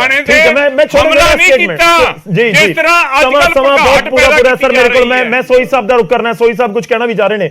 ਸੋਈ ਸਾਹਿਬ, ਇਹ ਸਾਰੇ ਤਰਕ ਦੇ ਵਿਚਾਲੇ ਹੁਣ ਸਵਾਲ ਇਹੀ ਹੈ ਕਿ ਸੈਂਟਰ ਦੀ ਗਵਰਨਮੈਂਟ ਵੀ ਇੱਥੇ ਨਜ਼ਰ ਰੱਖ ਰਹੀ ਹੈ ਕਿ ਨਹੀਂ? ਗੌਰਵ ਜੀ, ਸੈਂਟਰ ਦੀ ਗਵਰਨਮੈਂਟ ਤਾਂ ਪੂਰੀ ਨਜ਼ਰ ਰੱਖਦੀ ਹੈ, ਲੇਕਿਨ ਸਾਰੀਆਂ ਗੱਲਾਂ ਤੋਂ ਇੱਕ ਗੱਲ ਸਪਸ਼ਟ ਹੈ ਕਿ ਪੰਜਾਬ ਸਰਕਾਰ ਨੇ ਰਵੱਈਆ ਅਪਣਾਇਆ। ਅੱਜ ਪੰਜਾਬ ਦੀ ਪੁਲਿਸ ਵੀ ਬੜੀ ਹੈਲਪਲੈਸ ਨਜ਼ਰ ਆ ਰਹੀ ਹੈ, ਚਾਹੇ ਉਹ ਕਾਲੀ ਮਾਤਾ ਮੰਦਿਰ ਵਾਲਾ ਇੰਸੀਡੈਂਟ ਹੋਵੇ ਜਿੱਥੇ ਤਲਵਾਰਾਂ, ਗੰਡਾਸੇ, ਗੋਲੀਆਂ ਚੱਲੀਆਂ, ਇੱਟਾਂ ਮਾਰੀਆਂ ਗਈਆਂ, ਚਾਹੇ ਉਹ ਸਿੱਧੂ ਮੂਸੇਵਾਲੇ ਦਾ ਕਤਲ ਹੋਵੇ, ਚਾਹੇ ਹੋਰ ਗੈਂਗਸਟਰ ਵਾਰਾ ਹੋਣ। ਦੇਖੋ, ਮੂਵਮੈਂਟ ਤਾਂ ਹੀ ਹੁੰਦੀ ਹੈ ਜੇ ਤੁਸੀਂ ਐਂਟੀ ਸੋਸ਼ਲ ਐਲੀਮੈਂਟਸ ਨੂੰ ਖੁੱਲਾ ਹੱਥ ਦੇ ਦਿੰਦੇ ਹੋ ਆਪਣਾ ਮੂਵਮੈਂਟ ਚਲਾਉਣ ਵਾਸਤੇ, ਤੁਸੀਂ ਸੌਫਟ ਕਾਰਨਰ ਰੱਖ ਲੈਂਦੇ ਹੋ। ਆਹ ਸੌਫਟ ਕਾਰਨਰ 1978 ਪੰਜਾਬ ਹੋਇਆ ਕੇਂਦਰ ਸਰਕਾਰ ਦੀ ਨਿਰਕਾਰੀਆਂ ਨੂੰ, ਨਿਰਕਾਰੀਆਂ ਨੇ ਬੰਦੇ, ਨਿਰਕਾਰੀਆਂ ਨੇ 13 ਬੰਦੇ ਮਾਰੇ। ਉਹ ਸੇਮ ਸਿਚੁਏਸ਼ਨ ਇੱਕ ਕਰਕੇ ਸਰ ਲੋਕਾਂ ਨੂੰ ਸਮਝ ਨਹੀਂ ਆਏਗਾ, ਇੱਕ ਵਾਰੀ ਕੰਪਲੀਟ ਕਰ ਲੈਣ ਦਿਓ ਸੋਈ ਜੀ ਨੂੰ। ਤੁਸੀਂ ਪੁੱਛੋ ਉਹ ਸੇਮ ਸਿਚੁਏਸ਼ਨ ਪੰਜਾਬ 'ਚ ਬਣ ਰਹੀ ਹੈ ਕਿ ਇੱਕ मूवमेंट ਨੂੰ ਹਵਾ ਦਿੱਤੀ ਜਾ ਰਹੀ ਹੈ। ਪਰ ਤੁਹਾਡੇ ਤੇ ਇਲਜ਼ਾਮ ਲੱਗਦੇ ਨੇ, ਬੀਜੇਪੀ ਤੇ ਦੇਖੋ ਕਾਂਗਰਸ ਵੀ ਇਲਜ਼ਾਮ ਲਗਾ ਰਹੀ ਹੈ ਕਿ ਡੀਸਟੇਬਲਾਈਜ਼ ਕਰਨ ਦੀ ਕੋਸ਼ਿਸ਼ ਕੇਂਦਰ ਕਰ ਰਿਹਾ ਹੈ ਪੰਜਾਬ ਨੂੰ। ਕਹਿੰਦੇ ਡੀਸਟੇਬਲਾਈਜ਼ ਕਰਨ ਦੀ ਕੋਸ਼ਿਸ਼ ਕੇਂਦਰ ਕਰ ਰਿਹਾ ਪੰਜਾਬ ਨੂੰ। ਦੇਖੋ ਨਹੀਂ ਇਸ ਵਕਤ ਪੰਜਾਬ ਸਰਕਾਰ ਹਵਾ ਦੇ ਰਹੀ ਹੈ। ਪੰਜਾਬ ਸਰਕਾਰ ਕਿਉਂ ਸੌਫਟ ਹੈ? ਹੁਣ ਤੁਸੀਂ ਸਾਰਿਆਂ ਨੇ ਕਿਹਾ ਕਿ ਅਜੇ ਤੱਕ ਕੋਈ ਐਕਸ਼ਨ ਨਹੀਂ ਅਜਨਾਲੇ 'ਚ ਹੋਇਆ। ਮੈਨੂੰ ਤੁਹਾਡੀ ਗੱਲ ਦਾ ਪਿੱਛੇ ਮਤਲਬ ਵੀ ਸਮਝ ਆਇਆ। ਸਰਕਾਰ ਲੈ ਲਵੇ ਐਕਸ਼ਨ। ਡੀਜੀਪੀ ਸਾਹਿਬ ਜਾਂ ਉਹਨਾਂ ਦੇ ਐਡਵਾਈਜ਼ਰ ਸੋਚ ਰਹੇ ਹੋਣ ਕਿ ਆਈ ਬੈਟਰ ਆਪਸ਼ਨ ਹੈਗਾ। ਤੁਸੀਂ ਕਹਿੰਦੇ ਇੱਕ ਵਾਰੀ ਕੰਪਲੀਟ ਕਰ ਲਿਆ ਪਲੀਜ਼। ਜਿਹੜਾ ਪੰਜਾਬ ਨੂੰ ਬਚਾ ਸਕਦਾ ਹੈ, ਅੱਜ ਪੰਜਾਬ ਨੂੰ ਨਿੱਕੀ ਜੀ ਚੰਗਾਰੀ ਪੰਜਾਬ ਨੂੰ ਸਾੜ ਅੱਗ ਲਾ ਸਕਦੀ ਹੈ, ਤੰਬੂ ਲਾ ਸਕਦੀ ਪੰਜਾਬ ਦੇ ਵਿੱਚ। ਦੇਖੋ ਮੈਂ ਤਾਂ ਇਹ ਵੀ ਗੱਲ ਜਾਣਨਾ ਚਾਹ ਰਿਹਾ ਕਿ ਆਪਾਂ ਪਿਛਲੇ ਪਤਾ ਨਹੀਂ ਕਿੰਨੇ ਸਾਲਾਂ ਤੋਂ ਪੰਜਾਬ ਦੀ ਅਮਨ ਭਾਈਚਾਰੇ ਦੀ ਮਜ਼ਬੂਤੀ ਦੀਆਂ ਗੱਲਾਂ ਕਰਦੇ ਆਉਂਦੇ ਆ, ਤੇ ਅੱਜ ਆਪਾਂ ਨੂੰ ਲੱਗ ਰਿਹਾ ਕਿ ਇੱਕ ਸ਼ਖਸ ਆਏਗਾ ਜਿਹੜਾ ਨੌਜਵਾਨਾਂ ਨੂੰ ਕੁਝ ਬੋਲੇਗਾ ਤੇ ਉਸ ਤੋਂ ਬਾਅਦ ਪੰਜਾਬ ਨੂੰ ਅੱਗ ਲੱਗ ਜਾਏਗੀ। ਮਤਲਬ ਇਹ ਵੀ ਥੋੜਾ ਹੈਰਾਨ ਕਰਨ ਵਾਲਾ ਹੈ ਕਿ ਇੱਕ ਸ਼ਖਸ ਨੂੰ ਲੈ ਕੇ ਇੰਨੀ ਜ਼ਿਆਦਾ ਚਿੰਤਾ ਜ਼ਰੂਰ ਜਤਾਈ ਜਾ ਰਹੀ ਹੈ। ਮੈਂ ਇੱਕ ਵਾਰ ਕਲੇਰ ਸਾਹਿਬ ਦਾ ਰੁਖ ਕਰ ਲਵਾਂ। ਮੈਂ ਸੋਈ ਸਾਹਿਬ ਤੁਹਾਡੇ ਉਸ ਸ਼ਖਸ ਨੂੰ ਖੁੱਲਾ ਜੋ ਕਰਨ ਦਿੱਤਾ ਜਾ ਰਿਹਾ ਹੈ, ਉਹ ਕਿਉਂ ਕਰਨ ਦਿੱਤਾ ਜਾ ਰਿਹਾ? ਤੇ ਪਿੱਛੇ ਪੰਜਾਬੀ ਮੈਂ ਤਾਂ ਉਹੀ ਕਹਿ ਰਿਹਾ ਨਾ ਸਰ ਕਿ ਜੇ ਬਾਕੀ 3 ਕਰੋੜ ਪੰਜਾਬੀ ਬੜਾ ਮਿਲ ਜੁਲ ਕੇ ਰਹਿੰਦੇ ਨੇ, ਫਿਰ ਚਿੰਤਾ ਕਿਹੜੀ ਗੱਲ ਦੀ ਹੈ ਕਿ ਫਿਰ ਇੱਕ ਅੰਮ੍ਰਿਤਪਾਲ ਦੀ ਕੋਈ ਸ਼ਖਸ ਪੰਜਾਬ ਨੂੰ ਕਿਵੇਂ ਅੱਗ ਲਗਾ ਦੇਗਾ? ਜੀ ਇਹਦੇ ਪਿੱਛੇ ਜਿਹੜੀਆਂ ਵਿਦੇਸ਼ੀ ਤਾਕਤਾਂ ਨੇ, ਚਾਹੇ ਗੁਰਪਤਵੰਤ ਸਿੰਘ ਪੰਨੂ ਹੋਵੇ, ਚਾਹੇ ISI ਹੋਵੇ, ਚਾਹੇ ਕਿਤੇ ਬਾਹਰੋਂ ਫੰਡਿੰਗ ਹੋਵੇ, ਕੁਛ ਨਾ ਕੁਛ ਤੇ ਇਹਦੇ ਵਿੱਚ ਪੱਕ ਰਿਹਾ ਹੈ। ਠੀਕ ਹੈ ਕਲੇਰ ਸਾਹਿਬ, ਮੈਂ ਬਹੁਤ ਘੱਟ ਸਮਾਂ ਦੇ ਪਾਇਆ, ਮੈਨੂੰ ਇੱਕ ਵਾਰ ਜਾ ਲੈਣ ਦਿਓ। ਪੰਜਾਬ ਸਰਕਾਰ ਨਜ਼ਰ ਆਉਣ ਦੇਣਾ ਚਾਹੁੰਦੀ ਨਹੀਂ ਹੈ। ਠੀਕ ਹੈ ਸਰ, ਅਬ ਕੇਂਦਰ ਦੀ ਸਰਕਾਰ ਤੇ ਵੀ ਨਜ਼ਰ ਰਹੇਗੀ ਨਾ ਕਿ ਕੇਂਦਰ ਦੀ ਸਰਕਾਰ ਜਿਹੀਆਂ ਏਜੰਸੀਆਂ ਦੇ ਉੱਤੇ ਜਿਹੜੀਆਂ ਦੇਸ਼ ਦੇ ਖਿਲਾਫ ਕੰਮ ਕਰ ਰਹੀਆਂ ਨੇ ਉਹਨਾਂ ਦੇ ਉੱਤੇ ਨਕੇਲ ਕਿਵੇਂ ਕੱਸਦੀ ਹੈ? ਕਲੇਰ ਸਾਹਿਬ, ਬਹੁਤ ਸਾਰੇ ਇਲਜ਼ਾਮ ਵੀ ਤੁਹਾਡੇ ਉੱਤੇ ਲਗਾ ਦਿੱਤੇ ਗਏ ਤੇ ਸਭ ਦੇ ਵਿਚਾਲੇ ਮੈਂ ਇੱਕ ਤੁਹਾਡਾ ਫਾਈਨਲ ਕਮੈਂਟ ਵੀ ਚਾਹੂੰਗਾ, ਮੇਰੇ ਕੋਲ ਸਮਾਂ ਬਹੁਤ ਪੂਰਾ ਗੌਰਵ ਜੀ ਦੇਖੋ, ਮੈਂ ਸਭ ਤੋਂ ਪਹਿਲਾਂ ਤਾਂ ਕਹਿੰਦਾ ਕਿ ਖਾਰਾ ਸਾਹਿਬ ਨਵੇਂ ਹਲੇ ਆਏ ਨੇ, ਚਲੋ ਮੈਂ ਇਹਨਾਂ ਨੂੰ ਬਾਹਲਾ ਤਾਂ ਕੁਝ ਕਹਿਣਾ ਨਹੀਂ ਗਾ, ਪਰ ਇਹਨਾਂ ਨੂੰ ਇਹ ਪਤਾ ਹੋਣਾ ਚਾਹੀਦਾ ਹੈ ਕਿ ਪੁਰਾਣੇ ਸਮੇਂ 'ਚ ਜਦੋਂ ਫੌਜਾਂ ਗੁਰੂ ਗ੍ਰੰਥ ਸਾਹਿਬ ਲੈ ਕੇ ਜਾਂਦੀਆਂ ਸੀ ਉਦੋਂ ਡਿਜੀਟਲ ਮੋਡ ਨਹੀਂ ਸੀ ਹੁੰਦਾ। ਗੁਰੂ ਗ੍ਰੰਥ ਸਾਹਿਬ ਫੌਜ ਦੇ ਨਾਲ ਜਾਂਦੇ ਸੀ, ਪਰ ਜਿੱਥੇ ਫੌਜ ਦੀ ਛਾਉਣੀ ਹੁੰਦੀ ਸੀ ਉੱਥੇ ਪ੍ਰਕਾਸ਼ ਕਰਕੇ ਉੱਥੇ ਮੱਥਾ ਟੇਕਿਆ ਜਾਂਦਾ ਸੀ। ਜੰਗ ਦੇ ਮੈਦਾਨ ਦੇ ਵਿੱਚ ਗੁਰੂ ਗ੍ਰੰਥ ਸਾਹਿਬ ਨਹੀਂ ਲੈ ਕੇ ਜਾਏ ਜਾਂਦੇ ਸੀ। ਸਿੰਘ ਜੰਗ ਦੇ ਮੈਦਾਨ ਦੇ ਵਿੱਚ ਆਪਣੇ ਪੱਗਾਂ ਦੇ ਵਿੱਚ ਜ਼ਰੂਰ ਛੋਟੇ ਮਹਾਰਾਜ ਦੇ ਸਰੂਪ ਲੈ ਕੇ ਜਾਂਦੇ ਸੀ ਤਾਂ ਕਿ ਉਹਨਾਂ ਨੂੰ ਪੜ੍ਹਨ ਦੇ ਵਿੱਚ ਸੌਖ ਰਵੇ। ਪਹਿਲਾ ਨੰਬਰ 1। ਨੰਬਰ 2, ਮੈਂ ਤਾਂ ਵਾਰਿਸ ਪੰਜਾਬ ਦੀ ਜਥੇਬੰਦੀ ਨੂੰ ਪੁੱਛਣਾ ਚਾਹੁੰਦਾ ਹਾਂ ਕਿ ਆਪਣੀ ਨਿੱਜੀ ਲੜਾਈ ਲਈ ਗੁਰੂ ਗ੍ਰੰਥ ਸਾਹਿਬ ਨੂੰ ਲੈ ਕੇ ਕੀ ਗੱਲ, ਜੇ ਲੜਨਾ ਸੀ ਪਰ ਆਪ ਜਾਂਦੇ।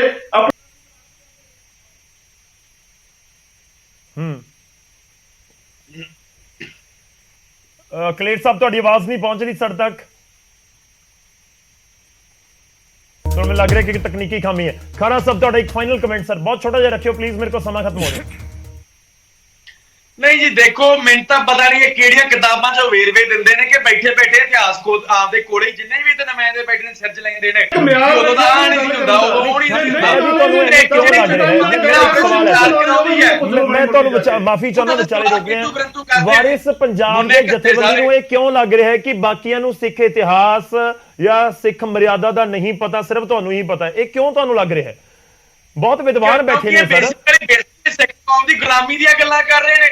ਕਿਸੇ ਨੂੰ ਮੀਰੀ ਪੀਰੀ ਦਾ ਗਿਆਨ ਨਹੀਂ, ਕਿਸੇ ਨੂੰ ਪਾਤਸ਼ਾਹੀ ਦਾਅਵੇ ਦਾ ਗਿਆਨ ਨਹੀਂ, ਸੋਵਰੇਨਿਟੀ ਆਫ ਸਿੱਖ ਨੇਸ਼ਨ ਦਾ ਗਿਆਨ ਨਹੀਂ। ਇਹਨਾਂ ਨੂੰ ਸਿਰਫ ਇੱਕੋ ਚੀਜ਼ ਆਉਂਦੀ ਹੈ ਵੀ ਦਿੱਲੀ ਅੱਗੇ ਜਾ ਕੇ ਖੋਡੇ ਹੋ ਜਾਓ, ਉਹਨਾਂ ਤੇ ਪਾਈ ਪੋਸ ਕਰੋ। ਮੈਂ ਗੌਰਵ ਜੀ ਵੱਡੇ ਗਿਆਨ ਦੇ ਭੰਡਾਰ ਸਾਹਿਬ ਨੂੰ ਪੁੱਛਦਾ ਹੈ।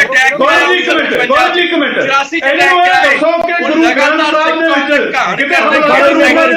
ਬਹੁਤ ਧਿਆਨ ਨਾਲ ਤੁਸੀਂ ਸ਼ਬਦਾਂ ਦਾ ਇਸਤੇਮਾਲ ਕਰਿਆ। ਇੱਕ ਵਾਰੀ ਮੈਂ ਪੁੱਛੋ ਵੀ ਗੁਰੂ ਗ੍ਰੰਥ ਸਾਹਿਬ ਪੜ੍ਹਿਆ ਖਰਾ ਸਾਹਿਬ ਨੇ? ਤੁਸੀਂ ਕੰਪਲੀਟ ਕਰ ਲਓ ਸਰ, ਸਮਾਂ ਬਹੁਤ ਪੂਰਾ। ਕਲੇਰ ਜੀ। ਹਾਂ ਗੌਰਵ ਜੀ ਇਹਨਾਂ ਨੂੰ ਪੁੱਛੋ ਵੀ ਗੁਰੂ ਗ੍ਰੰਥ ਸਾਹਿਬ ਮਾਨਵਤਾ ਦਾ ਉਪਦੇਸ਼ ਦਿੰਦੇ ਨੇ। ਰੁਖ ਦੱਸੋ, ਇਹ ਗੁਰੂ ਗ੍ਰੰਥ ਸਾਹਿਬ ਨੂੰ ਨਿੱਜੀ ਲੜਾਈਆਂ 'ਚ ਥਾਣਿਆਂ ਤੇ ਕਬਜ਼ੇ 'ਚ ਲੈ ਕੇ ਜਾਂਦੇ ਨੇ। ਇਹ ਕਿਹੜੇ ਸਿੱਖ ਨੇ? ਪੁੱਛੋ ਖਾਰਾ ਸਾਹਿਬ ਨੂੰ ਕਿੱਥੇ ਹੈ? ਪੜ੍ਹਿਆ ਗੁਰੂ ਗ੍ਰੰਥ ਸਾਹਿਬ ਕਦੇ? ਕਿ ਚੈਨਲ ਤੇ ਆ ਕੇ ਉਹਨੇ ਵਿਦਵਾਨ ਬਣਨ ਦਾ ਸ਼ੌਕ ਹੈ? ਗੁਰੂ ਗ੍ਰੰਥ ਸਾਹਿਬ ਨੇ ਹਮੇਸ਼ਾ ਸਾਂਝੀਵਾਲਤਾ ਦਾ ਉਪਦੇਸ਼ ਦਿੱਤਾ ਹੈ। ਗੁਰੂ ਗ੍ਰੰਥ ਸਾਹਿਬ ਨੇ ਮਾਨਵਤਾ ਦੀ ਗੱਲ ਕੀਤੀ ਹੈ। ਗੁਰੂ ਗ੍ਰੰਥ ਸਾਹਿਬ ਨੇ ਲੋਕਾਂ ਨੂੰ ਪਿਆਰ ਦਾ ਸੰਦੇਸ਼ ਦਿੱਤਾ। ਤੁਸੀਂ ਕਿਹੜੇ ਗੁਰੂ ਗ੍ਰੰਥ ਸਾਹਿਬ ਦੀ, ਤੁਸੀਂ ਮੈਨੂੰ ਲੱਗਦਾ ਗੁਰੂ ਗ੍ਰੰਥ ਸਾਹਿਬ ਪੜ੍ਹੇ ਹੀ ਨਹੀਂ ਕਦੇ। ਉਰੇ ਚੈਨਲ ਤੇ ਤੁਸੀਂ ਆ ਕੇ ਗੱਲਾਂ ਕਰਦੇ ਹੋ ਵੱਡੀਆਂ। ਦੱਸੋ ਕਿੱਥੇ ਲਿਖਿਆ ਵੀ ਆਪਾਂ ਗੁਰੂ ਗ੍ਰੰਥ ਸਾਹਿਬ ਨੂੰ ਥਾਣਿਆਂ ਤੇ ਕਬਜ਼ੇ ਲੈ ਲਈਏ? ਉਹ ਥਾਣੇ ਜਿੱਥੇ ਨਸ਼ੇ ਵੀ ਨੇ, ਜਿੱਥੇ ਦਾਰੂ ਵੀ ਹੈ, ਦੱਸੋ ਕੌਣ ਲੈ ਕੇ ਜਾਂਦਾ ਉੱਥੇ? ਜਵਾਬ ਸਮਾਂ ਖਤਮ ਹੋ ਚੱਲਿਆ। ਕਲੇਰ ਜੀ ਮੈਂ ਮਾਫੀ, ਤੁਹਾਡੀ ਗੱਲ ਦਾ ਜਵਾਬ ਲੈਣਾ ਜ਼ਰੂਰੀ ਹੈ। ਇਮਾਨ ਸਿੰਘ ਖਾਰਾ ਜੀ। ਨਹੀਂ ਦੇਖੋ, ਮੈਂ ਇਹ ਕਹਿਣਾ ਚਾਹਣਾ ਵੀ ਜਿਹੜੀਆਂ ਡਿਬੇਟਾਂ ਨੇ ਇਹੋ ਜੀਆਂ ਉਹ ਹਿੰਦੂ ਰਾਸ਼ਟਰ ਤੇ ਕਿਉਂ ਨਹੀਂ ਹੁੰਦੀਆਂ? ਆ ਜਿਹੜੇ ਤੇ ਐਕਸ਼ਨ ਮੰਗਦੇ ਨੇ, ਉੜੀਸਾ ਦੇ ਵਿੱਚ ਕੀ ਕੀਤਾ ਭਾਜਪਾ ਵਾਲਿਆਂ ਨੇ? ਉੱਥੇ ਵਿਧਾਨ ਸਭਾ ਦੇ ਬਾਹਰ ਉਹਨਾਂ ਨੇ ਕੁੱਟਿਆ। ਜਦੋਂ ਬਾਲ ਠਾਕਰੇ ਗੱਲ ਕਰਦਾ ਹੁੰਦਾ ਸੀ ਆਪਦੀ ਕੌਮ ਦੀ, ਮਰਾਠੀ ਕੌਮ ਦੀ, ਉਦੋਂ ਨੂੰ ਅੱਤਵਾਦੀ ਨਹੀਂ ਸੀ ਕਰਾਰ ਦਿੱਤਾ ਜਾਂਦਾ ਹੁੰਦਾ।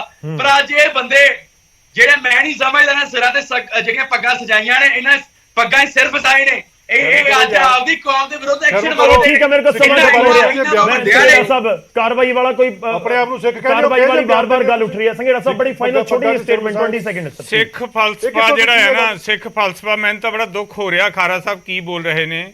ਸਿੱਖ ਫਲਸਫਾ ਜਿਹੜਾ ਆ ਬਹੁਤ ਸੁਪੀਰੀਅਰ ਫਲਸਫਾ ਆ, ਬਹੁਤ ਉੱਚਾ ਫਲਸਫਾ ਆ। ਉਹਦੇ ਵਿੱਚ ਆ ਗੱਲਾਂ ਨਹੀਂ ਖਾਰਾ ਸਾਹਿਬ ਜਿਹੜੀਆਂ ਤੁਸੀਂ ਬੋਲ ਰਹੇ ਹੋ।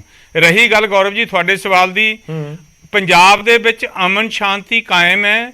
ਜਿਹੜਾ ਵੀ ਇਹਨੂੰ ਭੰਗ ਕਰਨ ਦੀ ਕੋਸ਼ਿਸ਼ ਕਰੂਗਾ ਉਹਦੇ ਤੇ ਕਾਰਵਾਈ ਹੋਏਗੀ। ਜੋ ਬੀਤੇ ਸਮੇਂ 'ਚ ਘਟਨਾਵਾਂ ਹੋਈਆਂ ਉਹਦੇ ਤੇ ਵੀ ਕਾਰਵਾਈ ਡੈਫੀਨੇਟਲੀ ਹੋਏਗੀ। ਮੈਂ ਬੜੇ ਦਾਅਵੇ ਨਾਲ ਔਰ ਬੜੀ ਜ਼ਿੰਮੇਵਾਰੀ ਨਾਲ ਇਹ ਕਹਿ ਰਿਹਾ, ਡੀਜੀਪੀ ਸਾਹਿਬ ਨੇ ਵੀ ਕਿਹਾ, ਮੁੱਖ ਮੰਤਰੀ ਭਗਵੰਤ ਮਾਨ ਸਾਹਿਬ ਨੇ ਵੀ ਕਿਹਾ ਆ, ਕਾਰਵਾਈ ਹੋਵੇਗੀ। ਕਿਸੇ ਨੂੰ ਵੀ ਪੰਜਾਬ ਦੀ ਅਮਨ ਸ਼ਾਂਤੀ ਭੰਗ ਕਰਨ ਦੀ ਇਜਾਜ਼ਤ ਨਹੀਂ ਹੋਵੇਗੀ। ਸਥਿਤੀ ਕੰਟਰੋਲ 'ਚ ਹੈ। ਸਾਰੀਆਂ ਏਜੰਸੀਆਂ, ਸਾਰੇ ਡਿਪਾਰਟਮੈਂਟ, ਸਾਰੇ ਲੋਕ ਆਪਣਾ ਕੰਮ ਕਰ ਰਹੇ ਨੇ। ਠੀਕ ਹੈ ਸਰ, ਦੇਖੋ ਕਾਰਵਾਈ ਹੋਵੇਗੀ। ਤੁਸੀਂ ਦਾਵਾ ਕਰ ਰਹੇ ਹੋ ਪਰ ਸਵਾਲ ਬਰਕਰਾਰ ਜ਼ਰੂਰ ਹੈ ਕਿ ਕਾਰਵਾਈ ਹੋਏਗੀ ਕਦੋਂ, ਔਰ ਕਾਰਵਾਈ ਹੋਏਗੀ ਕੀ, ਔਰ ਕਿਵੇਂ ਹੋਏਗੀ। ਬਹੁਤ ਸਾਰੇ ਸਵਾਲਾਂ ਦੇ ਨਾਲ ਅੱਜ ਦੀ ਚਰਚਾ ਦੇ ਵਿੱਚ ਇੰਨਾ ਹੀ। ਸਾਰੇ ਮਹਿਮਾਨਾਂ ਦਾ ਬਹੁਤ ਬਹੁਤ ਧੰਨਵਾਦ ਸਾਡੇ ਨਾਲ ਜੁੜਨ ਦੇ ਲਈ, ਇਸ ਪੂਰੀ ਗੱਲਬਾਤ ਦੇ ਵਿੱਚ ਸ਼ਾਮਲ ਹੋਣ ਦੇ ਲਈ। ਖਾਲਿਸਤਾਨ ਦੇ ਮੁੱਦੇ ਤੋਂ ਅਸੀਂ ਸ਼ੁਰੂਆਤ ਕੀਤੀ ਸੀ ਕਿ ਖਾਲਿਸਤਾਨ ਦੇ ਮੁੱਦੇ ਦਾ ਜ਼ਿਕਰ ਹੋ ਰਿਹਾ ਹੈ, ਤੇ ਆਖਿਰ ਦੇ ਵਿੱਚ ਵੀ ਉਹੀ ਗੱਲ ਕਿ ਵਾਕਈ ਜਿਹੜੇ ਪੰਜਾਬੀ ਇਸ ਸਮੇਂ ਸਾਨੂੰ ਸੁਣ ਰਹੇ ਨੇ ਉਹ ਬਹੁਤ ਧਿਆਨ ਦੇ ਨਾਲ ਜ਼ਰੂਰ ਗੌਰ ਕਰਨ ਇਸ ਗੱਲ ਦੇ ਉੱਤੇ ਕਿ ਜਦੋਂ ਆਪਾਂ ਗੱਲ ਕਰਦੇ ਹਾਂ ਕਿ ਸਾਡੇ ਗੁਆਂਢ ਦੇ ਵਿੱਚ ਕੌਣ ਰਹਿੰਦਾ, ਆਪਾਂ ਕਦੇ ਧਿਆਨ ਨਹੀਂ ਦਿੱਤਾ ਕਿ ਉਹ ਕੋਈ ਹਿੰਦੂ ਪਰਿਵਾਰ ਹੈ ਜਾਂ ਫਿਰ ਕੋਈ ਸਿੱਖ ਪਰਿਵਾਰ ਹੈ ਜਾਂ ਕੋਈ ਮੁਸਲਿਮ ਜਾਂ ਈਸਾਈ ਪਰਿਵਾਰ ਹੈ। ਜਦੋਂ ਆਪਾਂ ਇਹਨਾਂ ਗੱਲਾਂ ਨੂੰ ਛੱਡ ਕੇ ਆਪਾਂ ਤਾਂ ਬਿਲਕੁਲ ਪਰਿਵਾਰਾਂ ਵਾਂਗ ਰਹਿ ਰਹੇ ਸੀ, ਤਾਂ ਕੀ ਇਸ ਪਰਿਵਾਰਕ ਸਾਂਝ ਨੂੰ ਕਿਸੇ ਇੱਕ ਸ਼ਖਸ ਦੇ ਵੱਲੋਂ ਤੋੜਿਆ ਜਾ ਸਕਦਾ ਹੈ ਜਾਂ ਕੋਈ ਤੋੜਨ ਦੀ ਕੋਸ਼ਿਸ਼ ਕਰੇ ਤਾਂ ਅਸੀਂ ਟੁੱਟਣ ਦੇਵਾਂਗੇ? ਜਵਾਬ ਮੈਨੂੰ ਲੱਗਦਾ ਕਿ ਪੰਜਾਬੀਆਂ ਦਾ ਹੋਊਗਾ ਕਿ ਨਹੀਂ, ਜੋ ਮਰਜੀ ਹੋ ਜਾਏ ਅਸੀਂ ਨਹੀਂ ਟੁੱਟਣ ਦੇਵਾਂਗੇ। ਉਮੀਦ ਵੀ ਇਹੀ ਹੈ ਕਿ ਪੰਜਾਬ ਦੇ ਵਿੱਚ ਅਮਨ ਸ਼ਾਂਤੀ ਬਰਕਰਾਰ ਰਹੇ। ਪ੍ਰਾਈਮ ਟਾਈਮ ਦੇ ਵਿੱਚ ਅੱਜ ਦੇ ਲਈ ਇੰਨਾ ਹੀ।